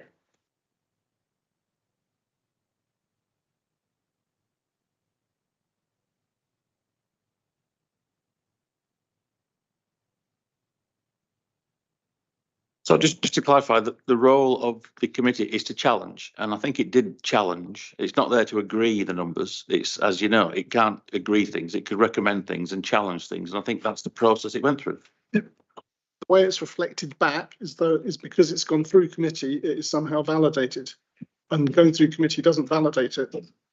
It doesn't. It's not a stamp of approval saying this is fine. I'm not. When you say reported back, reflected back by whom? By members. Well, I think next year we can make it very clear in the final report exactly what the process was, and that it's not there to agree the budget. It's there to provide challenge and constructive criticism, which I think it did. Agreed. But it's how members reflect when they're talking about the validity of the budget. Reflect on the process. So it's not criticism necessarily of what the committee is doing. It's a criticism of how the work of the committee is being reflected in council. Okay, but you're saying that that's not something that was happening within the committee, during its hearings. Okay. So, but if we could just minute that observation, as something that happened after, after meetings, and the need to reiterate, exactly what the role of the committee is. Okay, and then okay, thank you.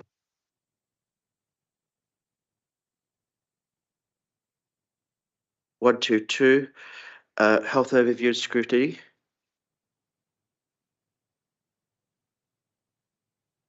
Any other comments at all there?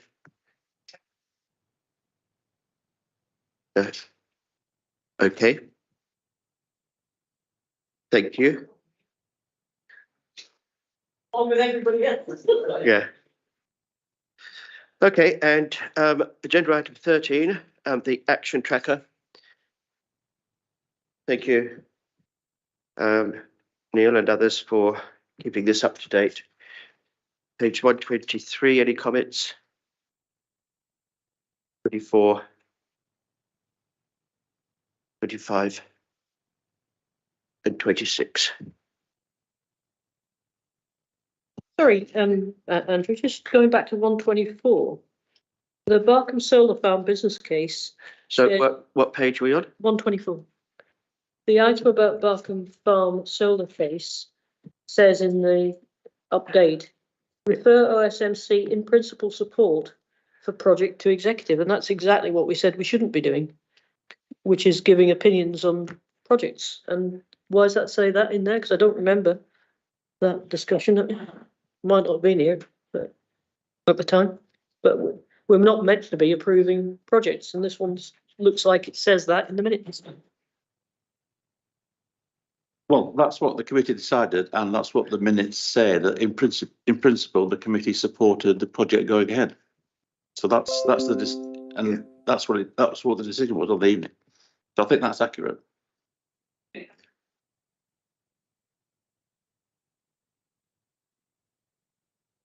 Okay. Any other observations? Okay, well, thank you everybody for your attendance this evening and participation this evening. It's been a long evening. I hope next time we meet, we will be in better